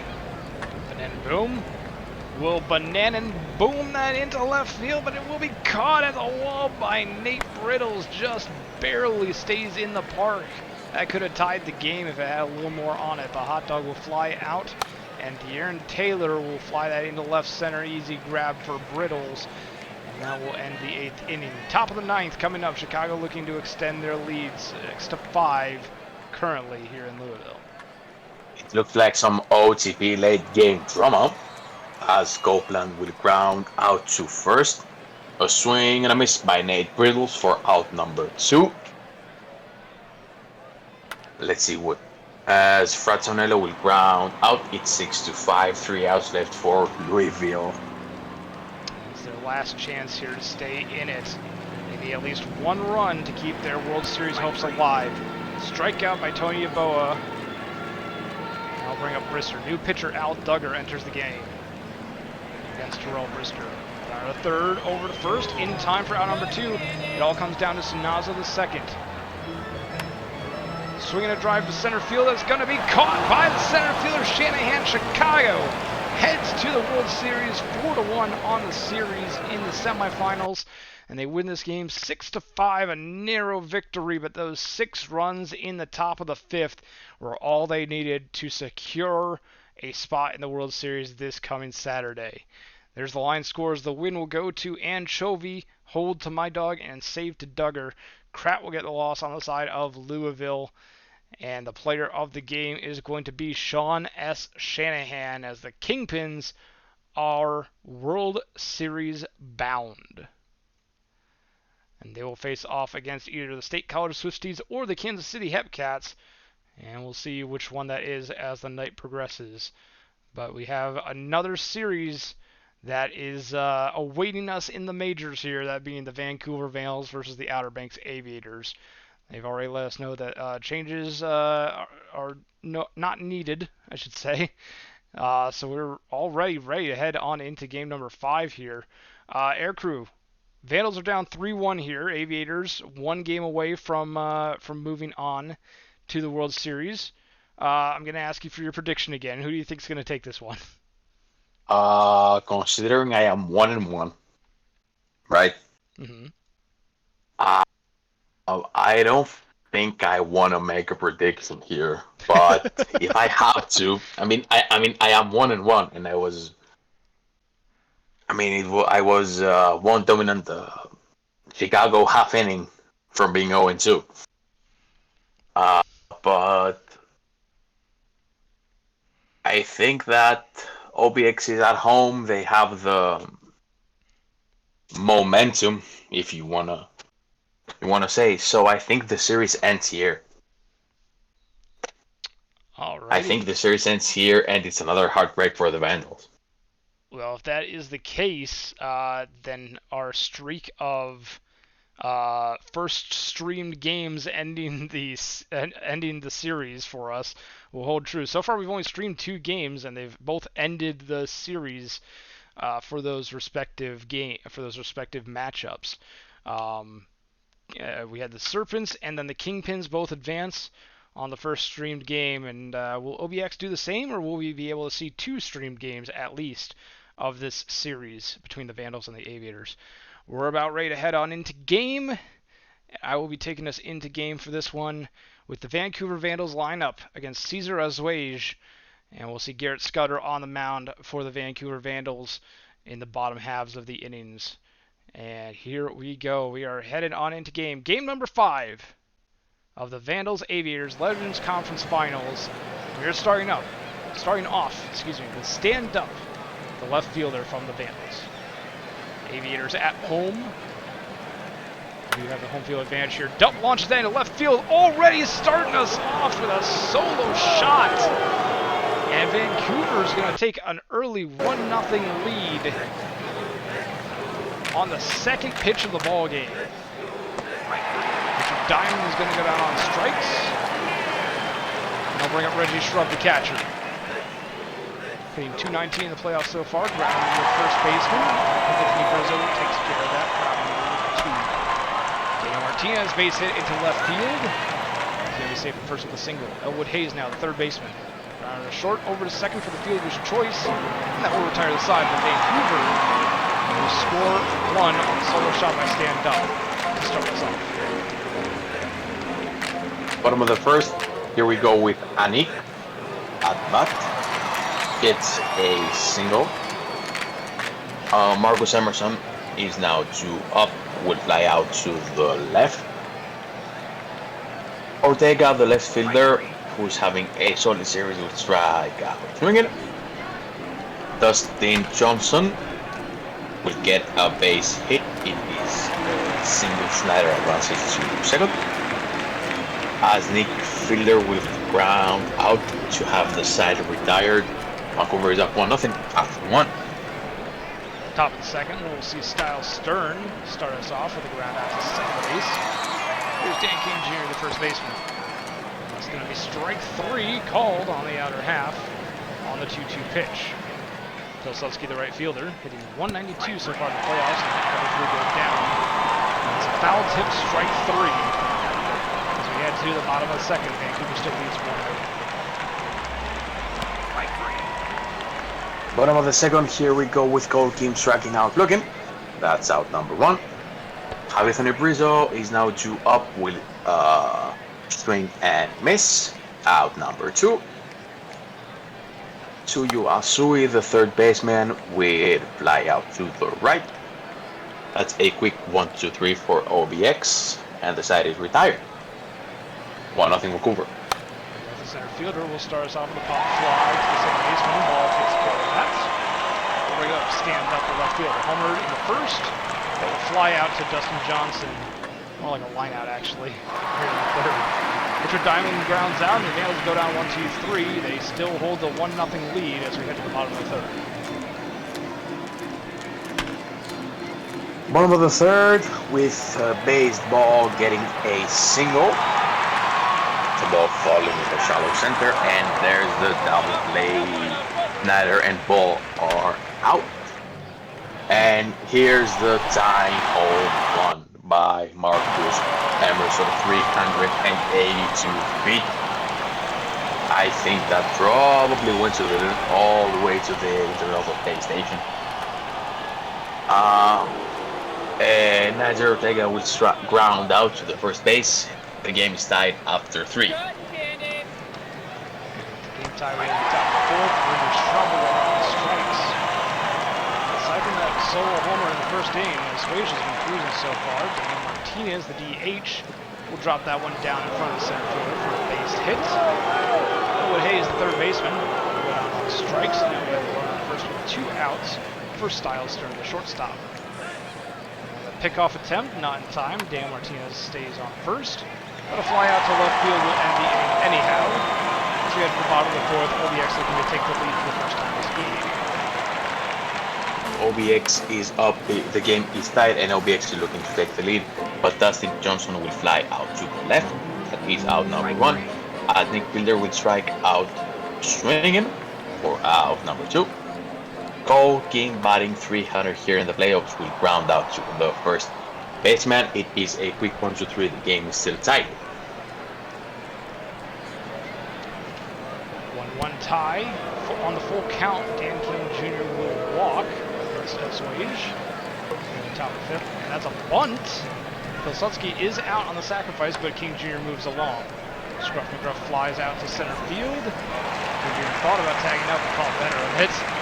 And, okay. Looks like a drop ball, but it's recovered quickly, and stand up will strike out to end the inning. We head to the bottom of the fifth. Game still deadlocked at 1. A walk by Javier Brizo here. Start us off.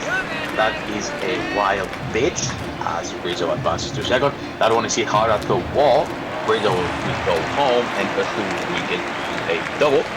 OBX is up 2-1 with a runner in scoring position. As baseball will ground out, that is out number 1. Asu is at second. Swing and a miss by Earth Snyder. Strikeout number 5 for Garrett Scudder. That one is hit high, but it was put by the left fielder. The side will be retired, but OBX now have their lead. 2-1 in favor of OBX. On the top of the 6th, we start off with Richard Diamond. Fly ball into center field, easily caught by the center fielder. Reggie Shrub will strike out. 2 outs and the base path's empty. Here's Daniel Martinez. Base hit into right. It will fall in front of the right fielder Johnson. Here's Elwood Hayes. Runner short over to second for the fielder's choice. And the Vandals get nothing and leave 1 on. Outer Banks leads 2-1 as we head to the bottom of the 6th. Bottom of the 6th with Nadir Ortega hitting one high deep, but it is cut on the right side of the field. That's out number 1. That is a wild.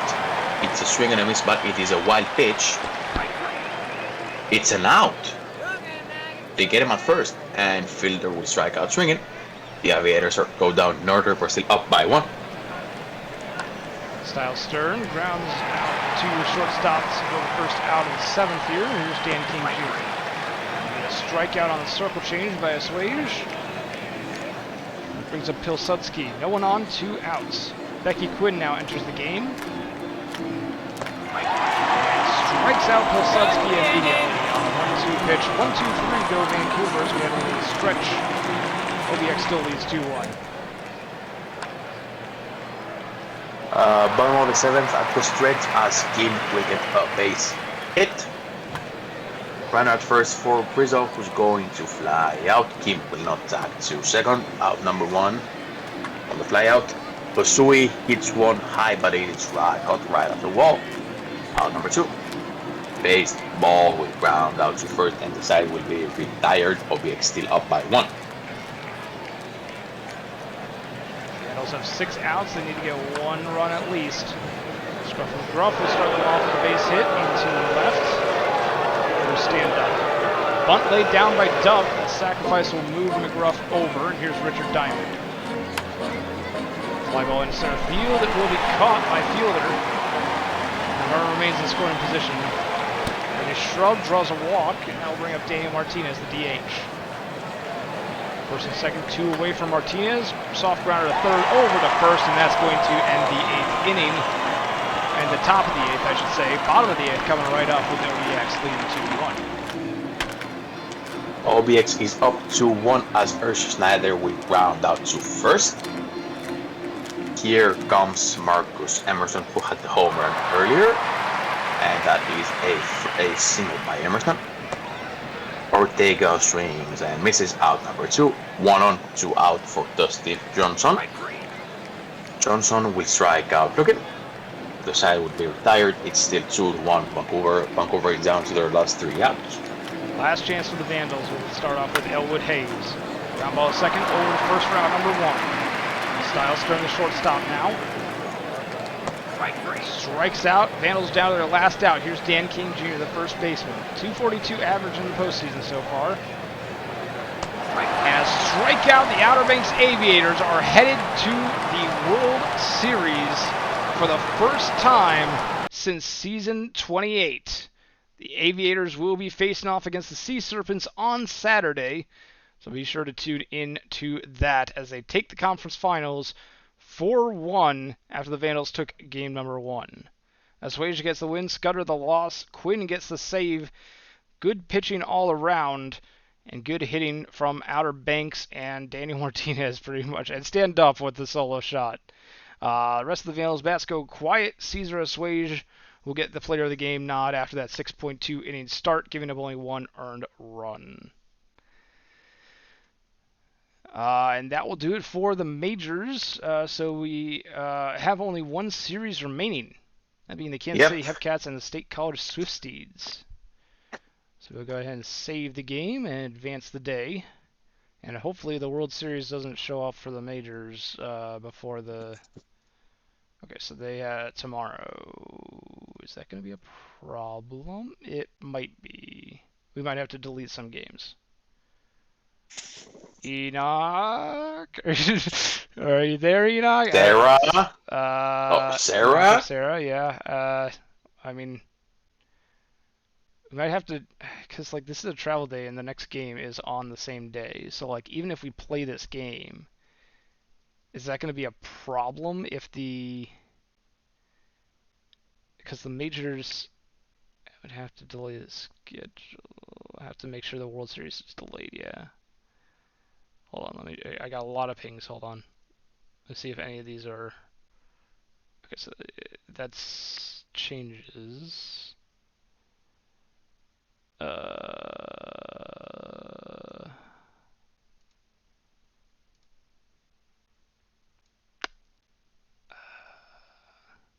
I mean, we could play Game 6, right? That, like, would we still be able but to delete if the it game?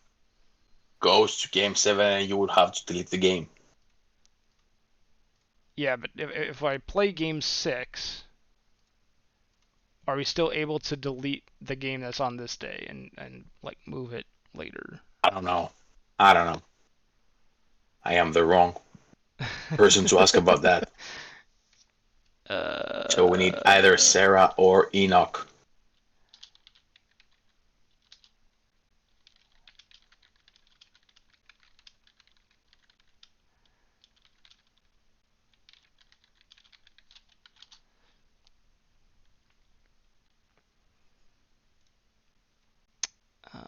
Let me adjust the crawler in the meantime. And as you do that, I'll go and grab some water because my throat is going sore. Yeah, go for it.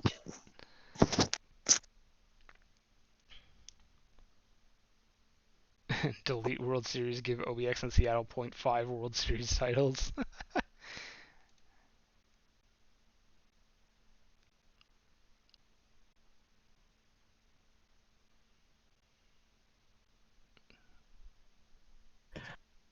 AJ, what are you trying? I'm Hey. sorry. I am not watching this. That's okay. So, are you able to pop into the to the So, broad? yes. The Where, voice where are channel? you right now and what's going on? Okay, so if you look at the voice channel, so right now we're on the travel day, Okay. and tomorrow is Game 6 of the minors between the Swifties and the Okay. Hepcats. Oh, okay. But it's also game number 1 of the World Series for the majors. Okay. So what you're gonna do is what you want to do is go into the place where go into league settings, Okay.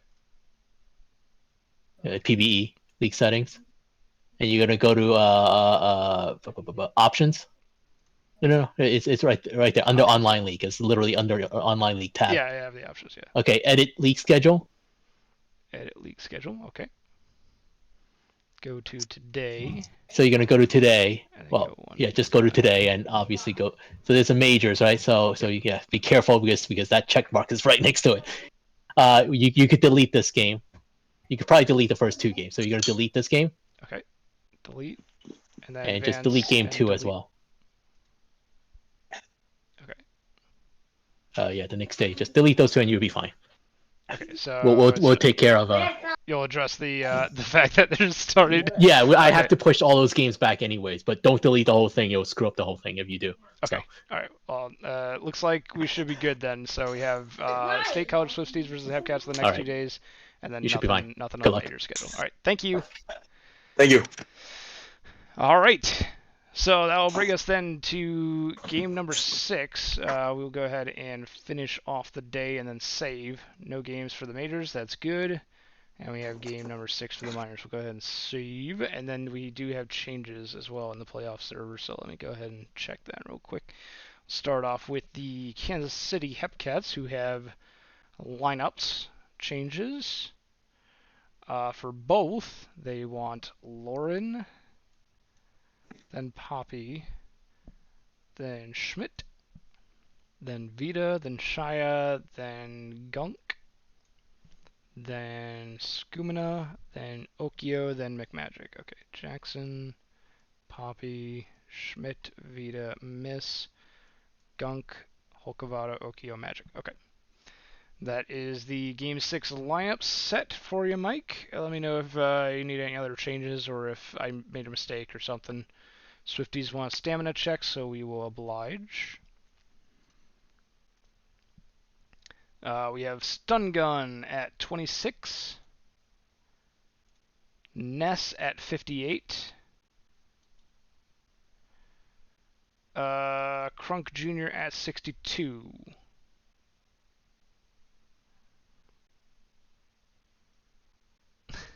Resub whole season. I wouldn't mind it.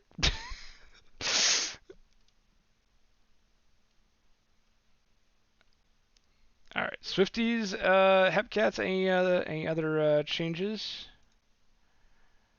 Please let me know. Okay, Swifties say they're good. No changes. Hepcats, last chance. Give me something if you're making any other changes. So schedule for yep, those games are deleted. Minors look good. Game number 6. The State College Swifties versus the Kansas City Hepcats. Go ahead and save real quick. Ryan Knock will be on the mound for the Swifties, while Romeo Rosas will be on the mound for the Kansas City Hepcats. So far tonight, every streamed game has ended the series. We've only been watching one streamed game per series so far. And if that holds true, State College Swifties would be advancing to the World Series. But Kansas City Hepcats are looking to prevent that and force a game number 7, where they will again be at home after this game number 6, where they are also at home.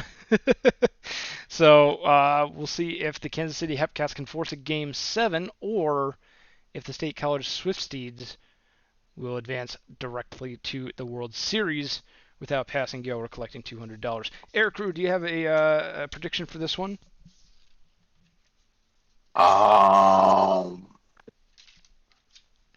I don't know. This is probably the tough one to predict. I think this one goes to 7. All right. So you think the Hepcats are going to win game number 6?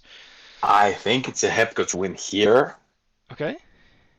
and I'll go out and say that it's a Hepcats win in game 7. Oh, okay. I'll be interested. We'll see if people wanted me to turn down the crowd volume. Let me do that real quick. Crowd volume will bump down to, like, I don't know, 80. That should be fine. Field volume will also do 80. That should be good. Music was music loud? I don't know. We'll just do 80 all around. Because my mic is actually at the highest that it can possibly go. So, I don't know if because I know LBG was saying that I needed to boost my mic. My mic is literally at the highest setting that it can possibly go. So, just gotta turn down everything else, I guess. But yeah, all right. Nothing from the Hepcats, so we should be good to go. Hepcats versus Swifties. Let's see. Air Crew will be taking us into game with the Swifties leading us. Oh wait, did you need to leave at this time for the ISFL stream? Theoretically, yeah, but let me see if Not trying to get rid of you. Love for you to stay, but if no, you no, no, need to no, leave. no. 1 sec. I mean, I cannot do it myself. I needed the simmer to be here too. So Okay. So should yeah, we? so we can. I can stay for a while longer. Okay. In advance. Okay.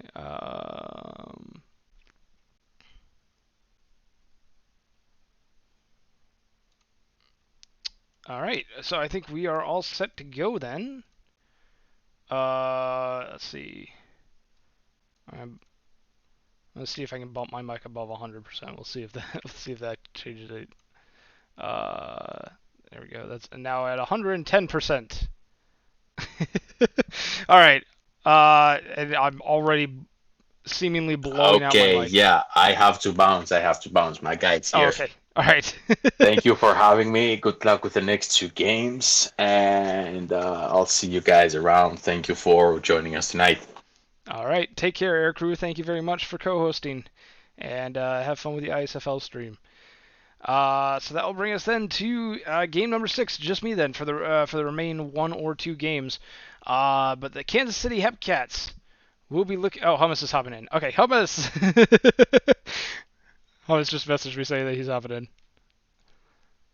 All right. Well, let's see. State College Swifties versus the Kansas City Hepcats. Kansas City are looking to send this to a game number 6. Or sorry, game number 7. Sorry, a game number 6. State College Swifties will be looking to punch their ticket to the World Series right now. And we will see which team comes out on top. Romeo Rosas on the mound for the Hepcats. Ryan Knock on the mound for the State College Swifties. Thomas, if you get in here, I'll take the first. I'll take 1, 2, 8, 9. You can take the middle bits. 3 through 7. Here we go. State College Swifties, Kansas City Hepcats. We are starting the game. Game number 6. Will the Swifties advance, or will the Hepcats force a game number 7? Romeo Rosas will start us off on the mound against Duncan Donuts, the shortstop. Base hit for Donuts. And we'll start it off with a single.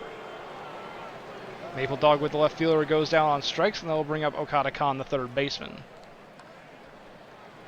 Grounder to second, over to second for the fielder's choice. No relay throw for the double play. So that will be out number 2. Zane Cole, the first baseman, will strike out, and that will end the top of the first. Kansas City Hepcats now looking at their first look at it here in the batter's box. Lauren Jackson, base hit to start them off against Ryan Knock, the starting pitcher. Girth Poppy grounds into a fielder's, or not a fielder's choice, a double play, 6-4-3, very quickly turned. Donuts to Uzumaki to Cold, and then Jingleheimer Schmidt will strike out to end the inning. We head to the top of the second. Romeo Rosas will be back on the mound for Jason Ladley, who gets on board with a single. Jose 43 1/4, the right fielder will pop fly that one into right field. It will be grabbed by Okio. Jack Yardis, the DH, goes down on strikes, and that brings up Uzumaki with 2 outs and a runner on first.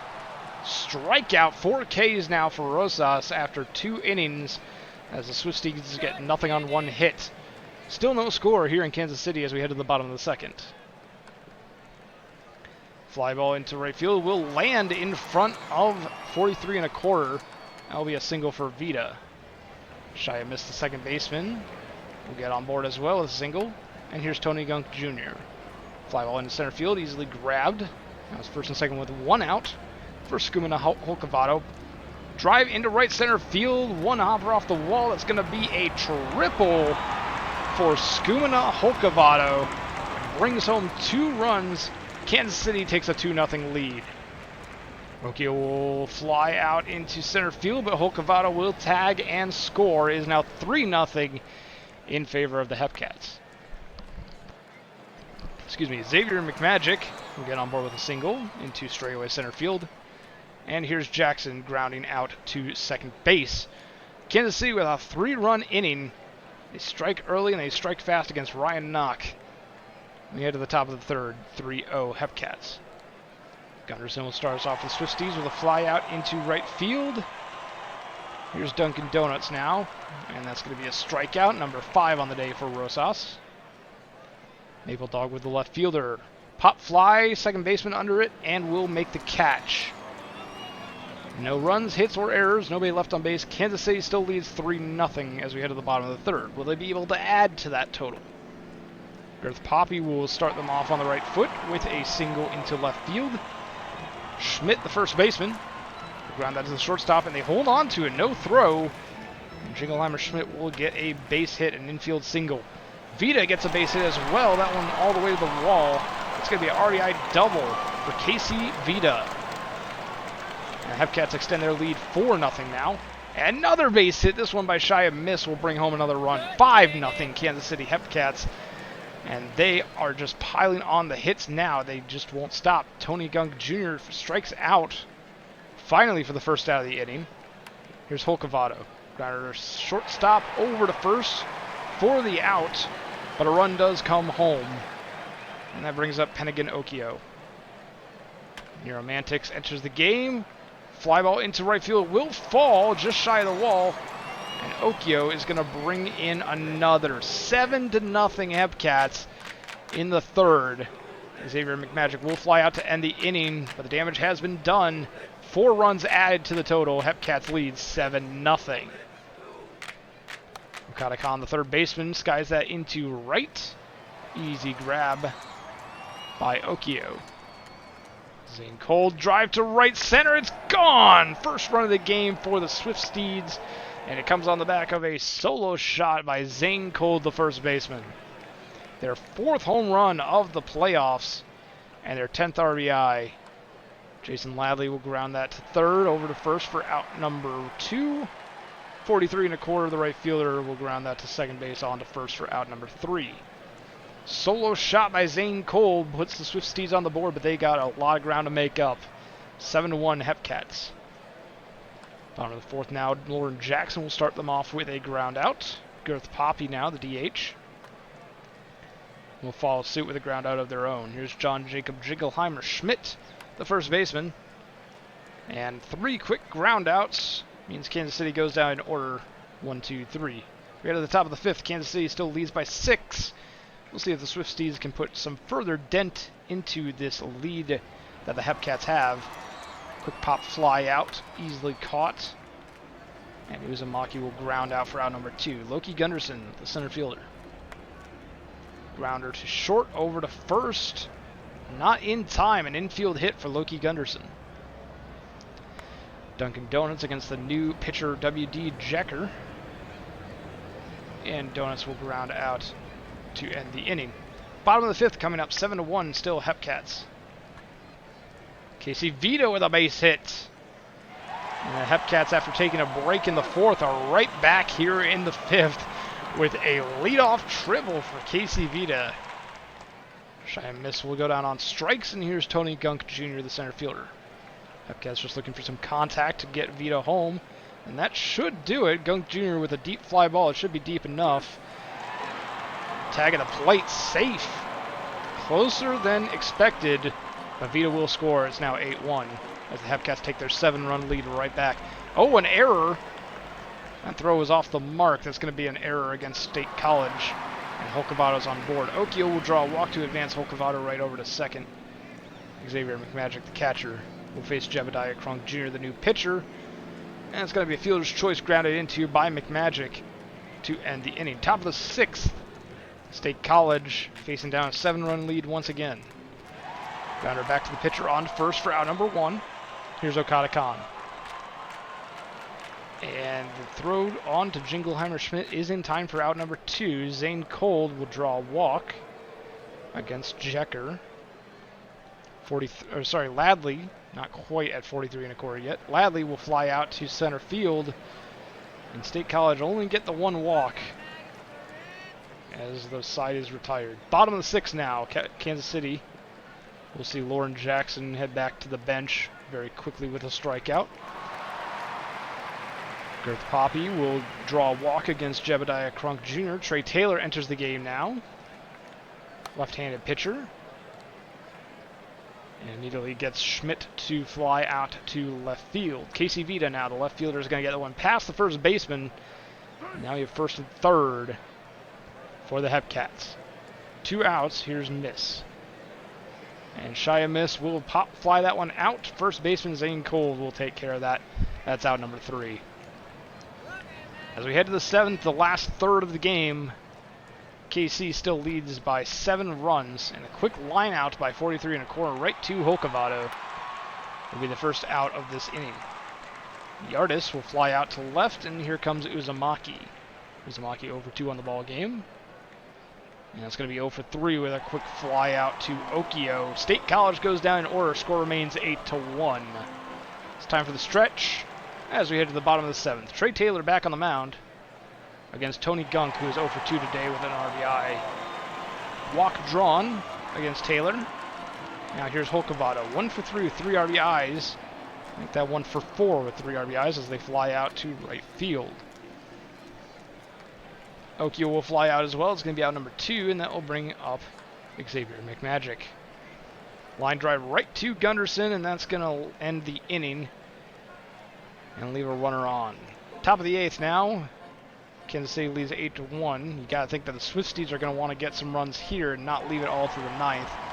As Brandon Howard enters the game. Dunkin' Donuts, after Gunderson grounded out, Donuts will fly out to right field. Okio puts the glove on it, and that's going to bring up Maple Dogwood, who draws a walk. We have a runner on with 2 outs for Okada Khan. Lines that right to Casey Vita for out number 3, and we head to the bottom of the 8th. Kansas City leads 8-1. Will they add on to it before State College's last look at the ball game? Lauren Jackson will get on board with a single. Trey Taylor still on the mound. Girth Poppy will strike out. That's the 6th out recorded by Trey Taylor. Schmidt will ground out just in front of the catcher, who throws on to second for the fielder's choice.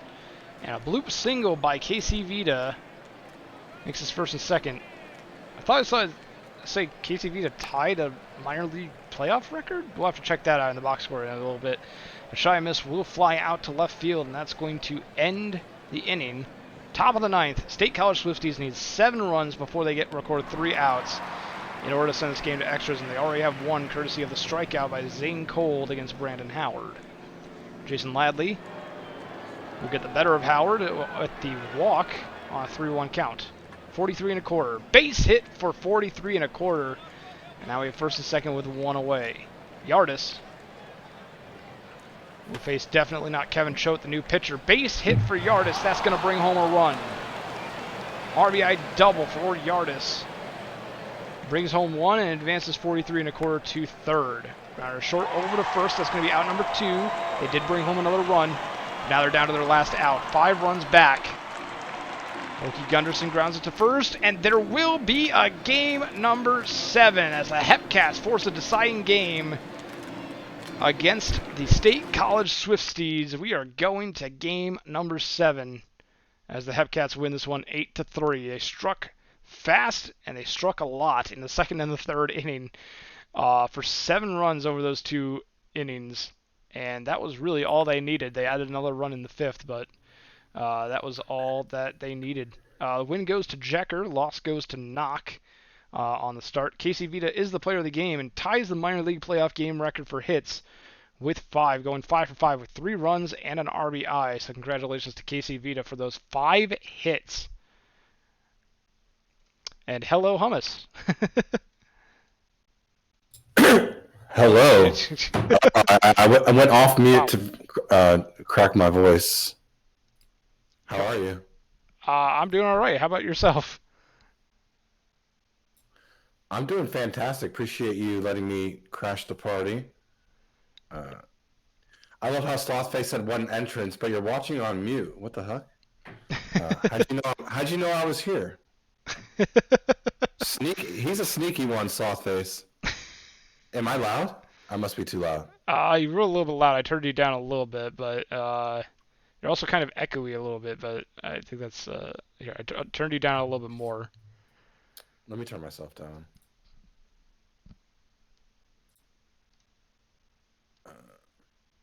Is that good? Oh, now I can barely hear you. Hold on, let me turn you up now. I hate sound settings. It's the most annoying thing ever. All right, that should be all right. Test. Yeah, it should be fine. My computer settings have it like automatically on 100 for whatever reason. Let me jack that down and then turn myself back up on Discord. You have to be like a sound engineer to be good at this, by the way, y'all. There's no handbook on it. There's nothing in the sim handbook for the sim team on how to do the audio settings. It's kind of like have fun with everyone telling you what to do. All right. Well, you're here for game number 7, and that's the important part. So, just making sure everything looks good on the schedule. We should be all set. Those games still deleted. Good. My question is, all should right. I add everyone in main server? If you want to, we do have some changes to make. So if you want to, you have time. Swifties wanted a stamina check. Stun gun is at 58. Knock at 4. Trey Taylor 7 for starting pitching, 64 for relief pitching. Crunk Jr. at 29. Mantix at 35. Rabbit, I can't tell if you're trolling or not. Jeez. Please, if you're talking about my audio settings, please don't troll. And I know I'm the king of trolling. I turned my...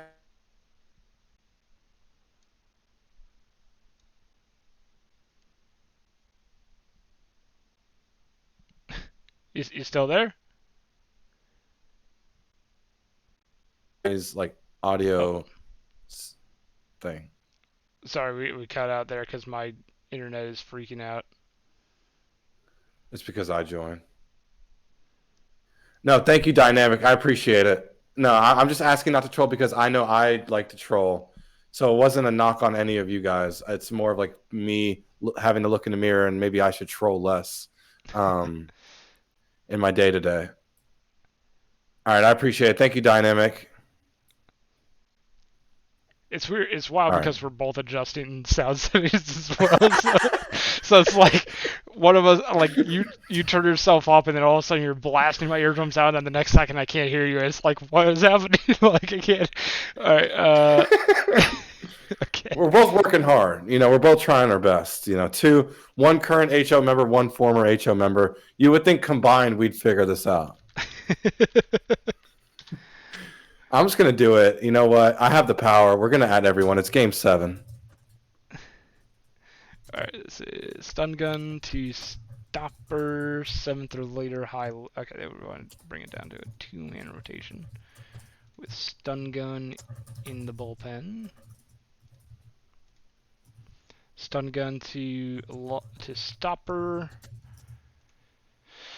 7th or later. There's no 7th or later. I'm assuming 7th in close game and high leverage.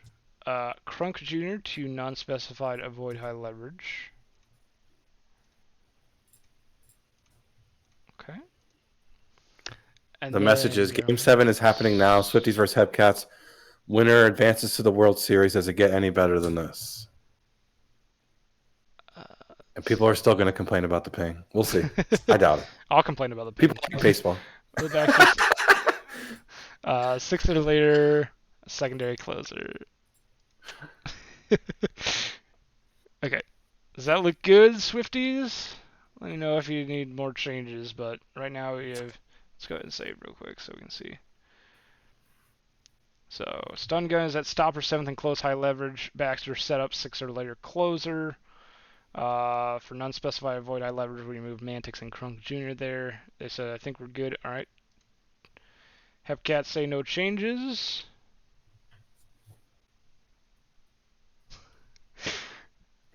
I knew it. See, Slotface.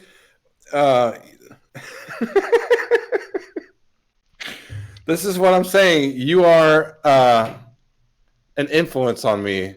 You're the cover athlete of the PvE. You definitely influenced me, and you just, from what I could tell, you trolled me. So.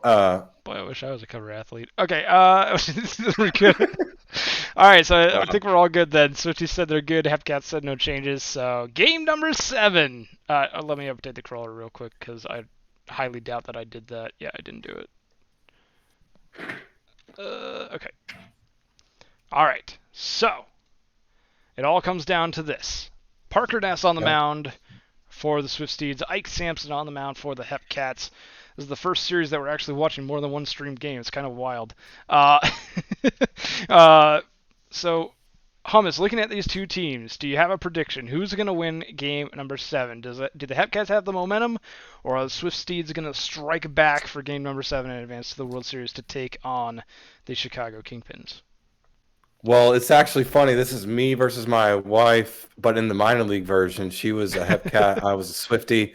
I'm going to go with my boys, Unconfident and Anik. They've done a great job taking over for the longest tenured GM in minor league history, Beaver. So, yeah, I'm really proud of what they've done. This would be an incredible way for the season to continue if they win this game. So, go Swifties. All right, Swifties versus the Hepcats. Do the Hepcats have the momentum to take Game 7? Or will the Swifties strike back and meet up with Chicago? We will see. And remember, Kansas City, their last World Series win was against Chicago Kingpins in Season 26, so they're looking for that grudge match against the Kingpins.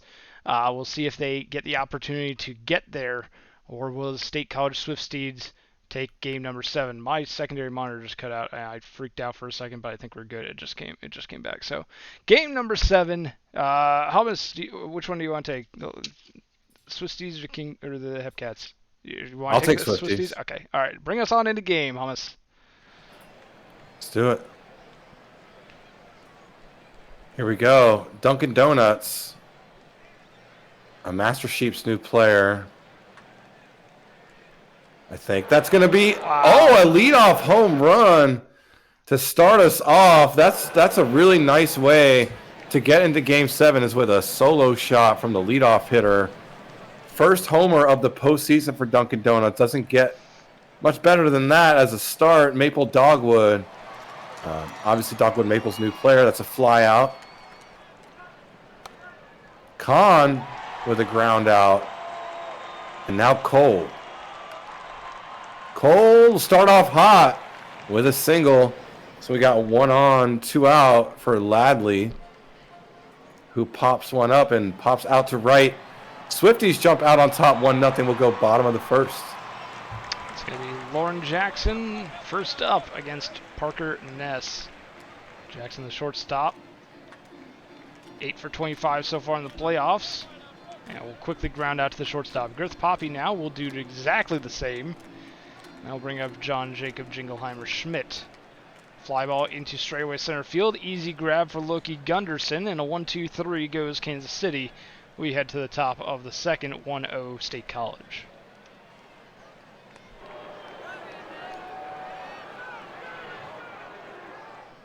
How much either? Yeah, we got a couple. Yeah, we got some action. 43 1/4 Yardis starting off the inning. I was in Twitch chat. I troll. See, this is why I need a troll less in my day today. A pop out from Uzumaki for out number 1. Both runners in scoring position. Now we got Juice's based after the Gunderson walk. So Dunkin' Donuts, can you be the hero again? Will strike out swinging. So now Maple Dogwood with a chance to add to this lead, and he does! Up the middle, 1 run scores, and the second run is out! What a throw from Gunk Jr. Wow, amazing throw that ended the inning. Swifties do score 1. Casey Vita will start us off with the Hepcats bottom of the second. Quick ground out. Shy of miss will foul out. To the point where we can't even see it. But Tony Gunk Jr. will draw a walk. 2 outs, and the Hepcats do have a runner on. Holcavato will watch as off for second goes Gunk Jr., and he gets gunned down by Ladley. That'll bring us to the top of the third. 2-0 still, Swift Steeds. We love some great defense as a pitcher. Both of us are pitchers. We love to see it. Khan with a fly out for out number 1. He's cold. Cold is... Oh! Had a hit the first time up and just got robbed of one. That was missed with a beautiful grab. Ladley did it with his arm. Now he's doing it with his bat. Reaches on a double. So we got 43 1/4. The right fielder for State College. That's past the shortstop. And now the Swifties take a 3-0 lead here in Game 7. Winner go home. Yardis now with 2 outs. That ground out ends the inning, but the Swifties have scored 1 run in each of their 3 times up. We'll go to the bottom of the third. Bottom of the third, we'll start off with Schumann Holcavato, the third baseman. And with a base hit, Hepcats have a runner on with no one out. Pennigan Okio now. Grounds into a beautifully turned 4-6-3 double play. Swifties defense looking good after that one. Xavier McMagic will ground out to end the inning. State College Swifties continue to grow their lead, and Kansas City continues to put zeros on the board. It's 3-0 heading to the top of the first. Uzumaki with a quick line out to left for out number 1. Gunderson with a walk off a 3-1 count. Here comes Dunkin' Donuts. Had that solo shot earlier to start the game. The 6-4-3 double play. Great defense from Jackson and from Miss to turn that one. We'll go bottom of the fourth. Lauren Jackson, the leadoff hitter, will ground out for the first out of the fourth. Girth Poppy will get on board with a base hit. And we'll bring up John Jacob Jingleheimer Schmidt with a fly ball to straightaway center field. Easy grab by Gunderson. Casey Vita now grounds out to third base, over to second for the fielder's choice. And still no runs from the Hepcats offense against Ness. We'll head to the top of the fifth, still 3-0 State College. Maple, simple pop-up, pop-out to center for out number 1. And here comes Okada Khan with a double standing up. So here comes Cold, who pops out second baseman looking like an outfielder going all the way out near to center field. And a fly out from Ladley ends the top half of the fifth. We'll go to the bottom now. It's going to be shy and miss. First up, ground ball over to the third baseman on to first for out number 1. Tony Gunk Jr., the center fielder. The base hit into left field. Now the Hepcats have another base runner, but Holkavado's grounding into a double play. 6-4-3 as we head back to the top of the 6th as the State College continues to lead 3-0. 43 and a quarter. A pop out to center field. That's out number 1. Strikeout for Yardis. That's out number 2. Both offenses have been struggling, minus those 3 runs early for the Swifties, and a strikeout from Uzumaki will go to the bottom half now of the 6th. We'll see Okio with a fly ball into center field. Gunderson tracks that one down. Xavier McMagic will get on board with a base hit. Runner on first with one away. Lauren Jackson is going to draw a walk against Ness. Action. First and second now. Girth Poppy will go down on the strikeout on the full count. And brings up Schmidt. Tying right at the plate, but a fly out to right field will end the threat. Score remains at 3-0 as we head to the top of the 7th now. Schmidt won the Triple Crown in the regular season, been struggling obviously in the playoffs. Gunderson, what a grab at third. That was Holkavado. Donuts with a walk. And a grounder to second. And they get the fielder's choice at second. That was Dogwood. Here comes Kahn. That's past the second baseman. Dogwood's able to move to third with 2 outs cold. Right to the shortstop, get the out at second, and they leave 2 on base. We'll go through the 7th inning stretch now to the bottom of the 7th. Casey Vita will start us off after the stretch with a pop fly just in front of the pitcher. Shortstop Duncan Donuts will track that down for out number 1.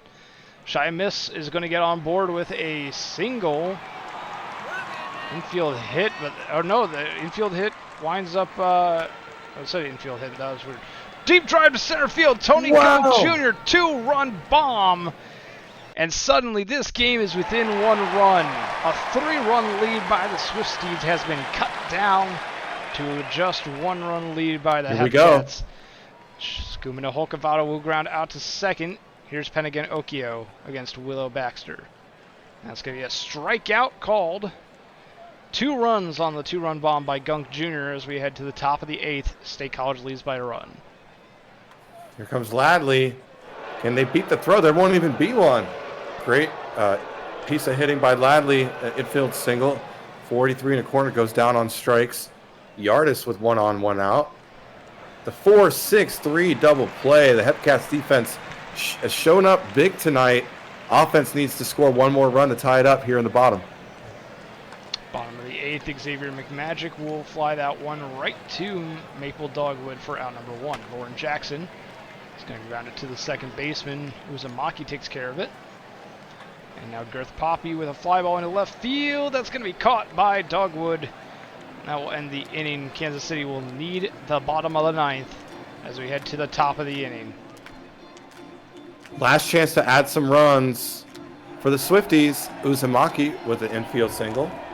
Gunderson lifts one, center fielder, trots out to make the grab out number 1. Donuts.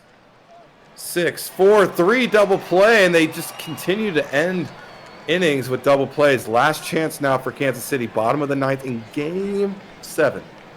Willow Baxter back on the mound. John Jacob Jingleheimer Schmidt will fly out to center field. Here's Casey Vita, the hot hitting left fielder. 5 for 5 in the previous game, but 0 for 4 in this one on the ground out to Uzumaki. Last chance, shy and miss.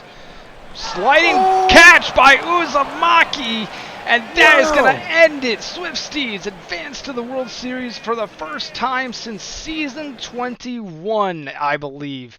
State College Swifties will be in the World Series, and they will be facing off against the Chicago Kingpins.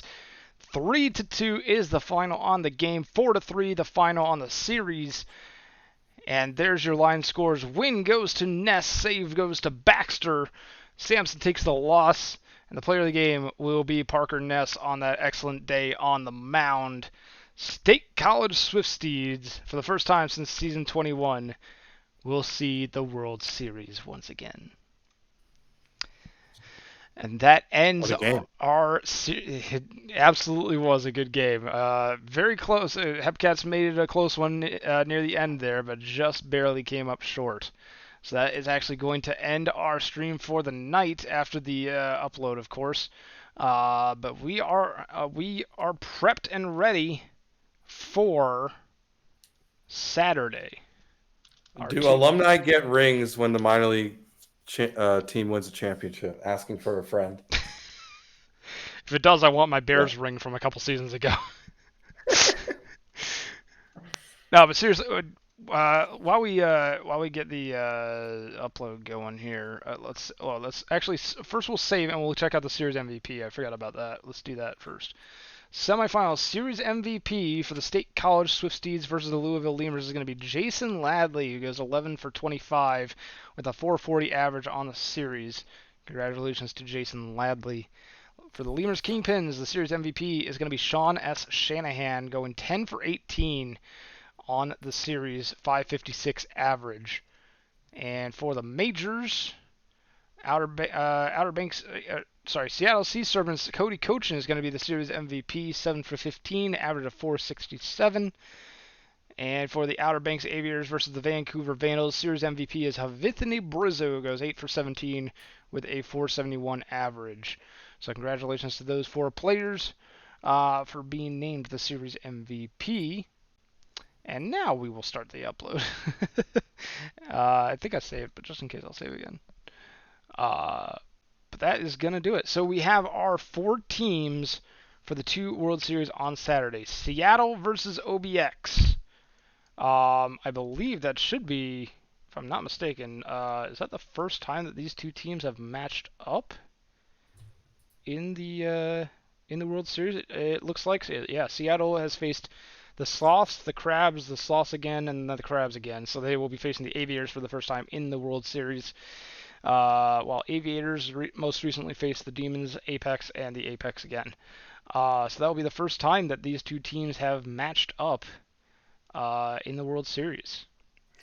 OBX really powered through their rebuild and made moves throughout the season to shore up some areas of the roster by bringing in Brizzo. They needed a power bat, made it happen. Just want to say, my friend Steven's in chat. He's a big fan of the show Outer Banks. His player is Will Izzers, or something like that, on the Flamingos. And yeah, he's a huge fan of the fact that we have a team in the Outer Banks.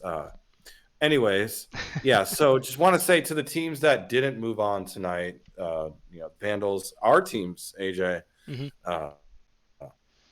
great season. Yeah, absolutely. A great season to you as well. Lunar Base had a really wild story with the game 109 and sweeping New Orleans. What's up? No, that and then, Legends Conference 2, the Voyagers had a great season, fell short a bit. I think it was the Sloths, right? Yeah. So yeah, it's getting to a point where it's hard to win in the majors because we have such great competition at the GM level and also just at the player level. Everyone wants to win. So I kind of love the fact that it's 2 teams that, Seattle, granted, they've been here a lot. It's their 5th in their young existence. But Outer Banks, we mentioned it earlier, they had to power through a full rebuild and make it back here. And they've done an incredible job. Bailey really doing a lot of the work, bringing on AW as the co, but it was Funk, it was Rays for a bit for the co for part of the rebuild. Now AW has been here. But Bailey, man, you can't say enough good things about the guy. Going against C Does It, who's in his swan song as a GM. As mentioned earlier, if you saw my announcement, you'll see Seattle is getting new GMs next year. Jimbo and Musha, who folks are familiar with. I would say they should be. If they've been around for a bit, you should know who those folks are.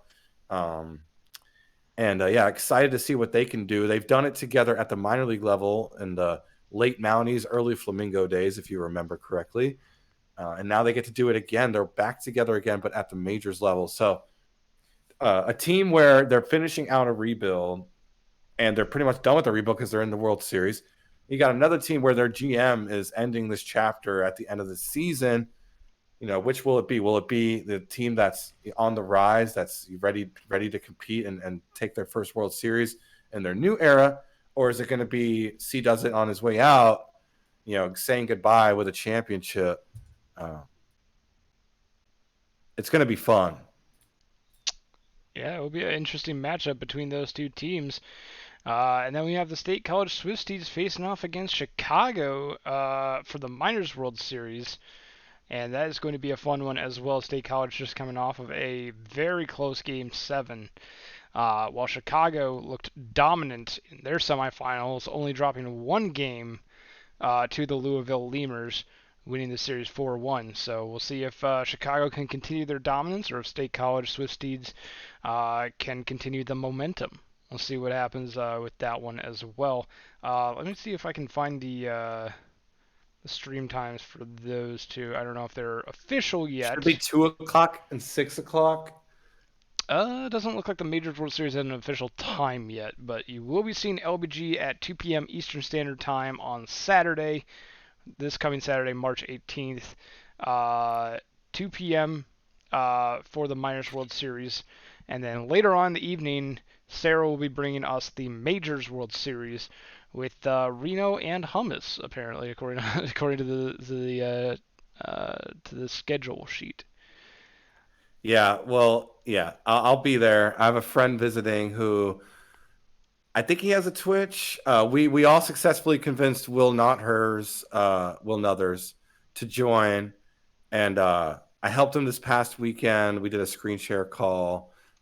He did his first real update, got his equipment, got everything lined up. I was super busy the past month getting married and whatnot, so it's difficult for me to find time to do that call with him, but it seems like he's good to go. We may do another one. He's in Rhode Island currently.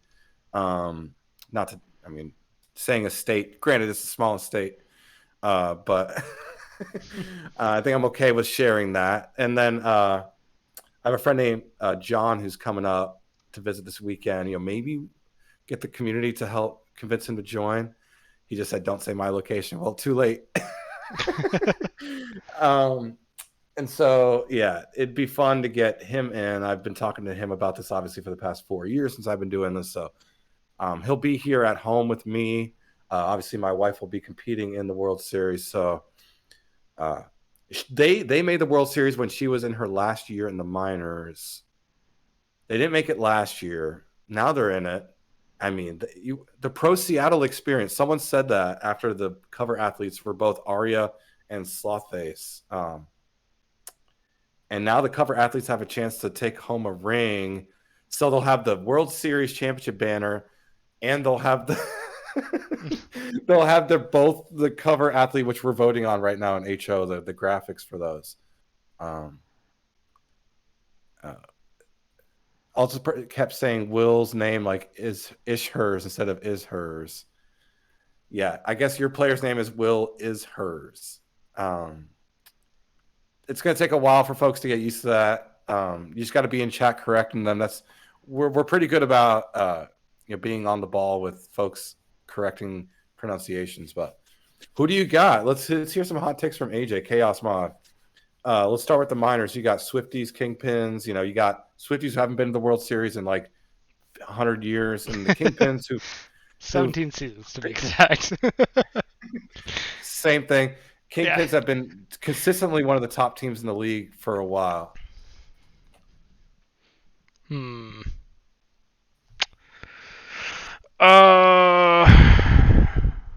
I'm gonna say, and no offense to you and your Swifties, Hummus, but after what Chicago showed in the semifinals, they're gonna be my pick personally. I'm just looking at how good they looked in that semifinal matchup against the Lemurs. I think that they are on a good on a good run right now for the minors. For the majors, I would say, oh man, that one's a tough one though. I lean Seattle. Um, They but swept. Let's keep it real. Seattle swept the team that swept the number one seed. this is true. This is true. Yeah.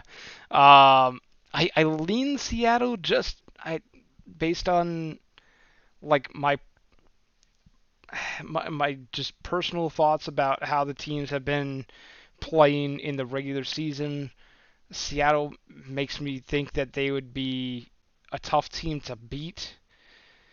But after seeing OBX just put on a clinic against the Vandals, the OBX pitching could be a really tough opponent for the Seattle Sea Serpents.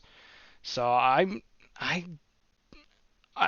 say OBX just because I always hope that my team gets knocked out by the eventual champions, so that we can say that we got beat by the champions. Um, but I'll say OBX for the majors. So I got OBX in Chicago. What about you, Hummus? Obviously, you're gonna say Swifties for the minors, right?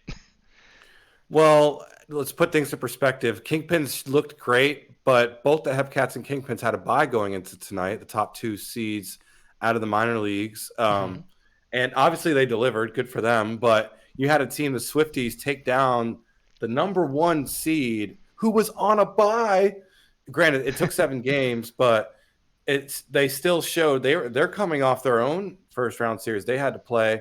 Um, they beat the Firehawks. So yeah, I'd say momentum wise, there's a lot of heart coming out of the Swifties. Obviously, the Kingpins are playing confident ball. They just easily made it to the World Series. They got a bye, and they only had to take one loss to get here. It's definitely going to be tough. The Kingpins are better on paper. They had a better record by 5 games. And yeah, but I obviously got to go with my team. It's just going to be a really tough road. I hope I'm confident and Anik, are prepared for this weekend. Obviously, you can't prepare for anything. It's OTP. You said it one way, it goes another. Bullpen management by the AI is sometimes unpredictable. Generally, you're okay with it, but then in these crunch time, these epic games, there's always some weirdness with what bullpen pitcher gets selected in these very high leverage situations. I'm going to go with the Swifties, but the Kingpins are definitely really tough. And in the majors, I mean, OBX, they tied you guys, the Vandals, in the Legends Conference for wins, but they were playing some really good ball towards the end of the year. Legends Conference was really good this year, probably better than the champions overall. Meanwhile, Seattle, I mean, they got probably the best pitcher in the league right now. I mean, overall, in the past 3-4 seasons, Arya, I'd say, at least in the past couple seasons, if you combine both of them. And their offense is playing really well. I mean, they got enough runs to sweep the lunar-based Space Rangers, who swept the number one seed in the Champions Conference. So probably going to go with Seattle, because if I don't, I may be sleeping on the couch. Which, granted, it's a comfortable couch, but I'd rather sleep in our bed together. So I'm going to go with the Sea Serpents, despite the fact they just swept us. And yeah, excited for this Saturday. We love World Series Saturday here in the PBE. Now I got a question for you because there I had a discussion with Punk recently. Ooh, Based we on love discussions with Punk. yeah, based on a discussion that happened in Management General. There was a discussion that brought up an old suggestion box thread on JSync about the little awards that are on the JSync profiles. Mm-hmm. And I asked about, do pitchers of the year get one of those awards, or is it just like MVPs? And I found out that it's just MVPs and World Series and I think Hall of Fame as well get those little awards on the J-Sync profile. Um, and I was wondering, is there like a limitation to how many of those little icons there can be on profiles in the entire PvE? Is that why like certain awards like Pitcher of the Year and like Rookie of the Year or Leaf Pitcher of the Year or Silver Slugger or Gold Glove are not do not have those little icons? It's just it's a pretty tedious task. I wish it was like Discord where you can bring up like one role and just like add a bunch of people to it, you Mhm. know? You have to go to each profile and then copy and paste an image code Okay. to each one. And it's not even just that, it's beyond it. It's a certain code that's for JSync that I typically copy and paste a different one and then change out the image website link and then like the title section. Okay. So it's like using HTML code to get it in. We already have a picture of the year. My thing was like, I want to make sure the emblems aren't like crappy, like budget, you know, and I Mhm. want them to look good. 209 Tacos made a really good picture of the year 1 years ago. Yeah. And that was part of some submission for a contest. And uh, Punk brought it to us in HO, and I'm like, yeah, let's. So be on the lookout. We got new HO members now. This is something that we're probably going to want to discuss. Is like, hey, first of all, teach Jay Steele and Lord Parquad how to get into the admin control panel and do things, Mhm. and then from there, yeah, maybe make a thread like we did with the first time we added the minor league badges, because that wasn't a thing when I joined HO. Minor league championships weren't honored in the forum with their profile, so now we have that. That's something I've been doing in the off season, getting a list of users and copy and pasting to each one. Majors, same thing. And awards, I'm not as on top of it. If someone asks, like, hey, I don't have my MVP, I go in and do it. Mhm. That's something I want to be more on myself about personally, but also be better about delegating. Like, I got now 9 people that work in HO with me. So, total, like, including myself. So, it's just going to be a conversation with them being like, hey, who wants to run the picture of the year thread and add those badges to the profiles? And who wants to help me excuse my French, freaking audit all of the MVPs of the past years that we're missing, and verify they're in, their badges are in. So, it's going to be a tough off season. Spoiler, HO is going to be running regression ourselves. The entire body, 9 of us, is going to be pitching in to get it done. Laser has stepped down and unsuccessful, was not able to find a replacement. So we are all co-heads, all 9 of us. That's something that we've all discussed, and it's been nice to have that morale kind of like rally around each other. Like, yeah, we could do this. Let's do it. It's like a cool team bonding experience we're going to be able to do together. Bailey's offered to pitch in. Thank you, Bailey. I'll be following up with you probably soon. And Cletus will be on staff with us because he's always been relied upon to do this every year with Laser. So if you want to help out, coming out with an announcement hopefully soon. If you're already in management, I think I'm going to tag everyone in management, see who wants to pitch in. It's kind of difficult because you only have 1 week to get them done, and there's definitely a time constraint Mhm. because updates need to get in right after that. So, shout out to Laser for being a freaking like laser beam eyes on this every season for the last felt like 20 seasons. So, we're ready to tackle that, and yeah, just I hope everyone read the announcement, the mini com, a lot of GM changes, a lot of turnover in the minor leagues, but a lot of great new young faces in those roles for the GM positions. We love seeing the trajectory that some users go on. Like, for example, Jimbo and Musha are the prime examples of starting off in the minors, getting your hands dirty, with that experience, building out strategies, building out locker room culture. Now they have an opportunity to do that at the major league level. So, if you want to run a team, you want to be part of something great like Bailey was in chat tonight, celebrating. C does it, who's his opponent going into the Majors World Series, and obviously, AK-41 and Tick Talik, and also Unconfident and Anik at the minor league level. If you want to participate, there's usually openings every year, so just be on the lookout. Well, if you need someone to, I know that like there's like ad, adjacent admin privileges. That's kind of a holdup. But if you need someone to help out with the backlog of awards to try and get icons for more awards on profiles, hit me up because I am more than willing to help out. Especially even like with getting backlog of old awards, I am perfectly happy to help out as much as I can with that. Just let me know. What about 'Cause this idea? Let's workshop it. So, yeah, I'm a very progressive thinker. The only people who have access to the admin CP are HO. What if we got a team of people that you gave them access to admin CP? You know, a lot of that stuff can be logged. There's audit logging for a lot of the admin stuff. So, get a team of like people that can be considered trustworthy people that their job is solely to have access to admin CP to help with the award distribution. yeah, Um, yeah, I'd be and down to pay join them that team. specifically to get those, because like, yeah, I want to acknowledge users. It's just a pretty tedious task when there's other things that are in front of us. So, Yeah, maybe I'll run this by HO. Hey, let's get like a team of like 2 or 3 people that their main focus is to start a thread, process these folks, edit the post, and go in there and get the rewards up. So we'll see. all right, well, hit me up if that comes to fruition because I am definitely interested. But that's gonna do it for us tonight on the stream. Thank you to everyone in the chat for sticking around to this point and for watching. Thanks to our mods for doing all the prediction stuffs. And a big thank you to both Aircrew and Hummus for co-hosting tonight. Much appreciated and much love to both of you. So thank you very much to everyone.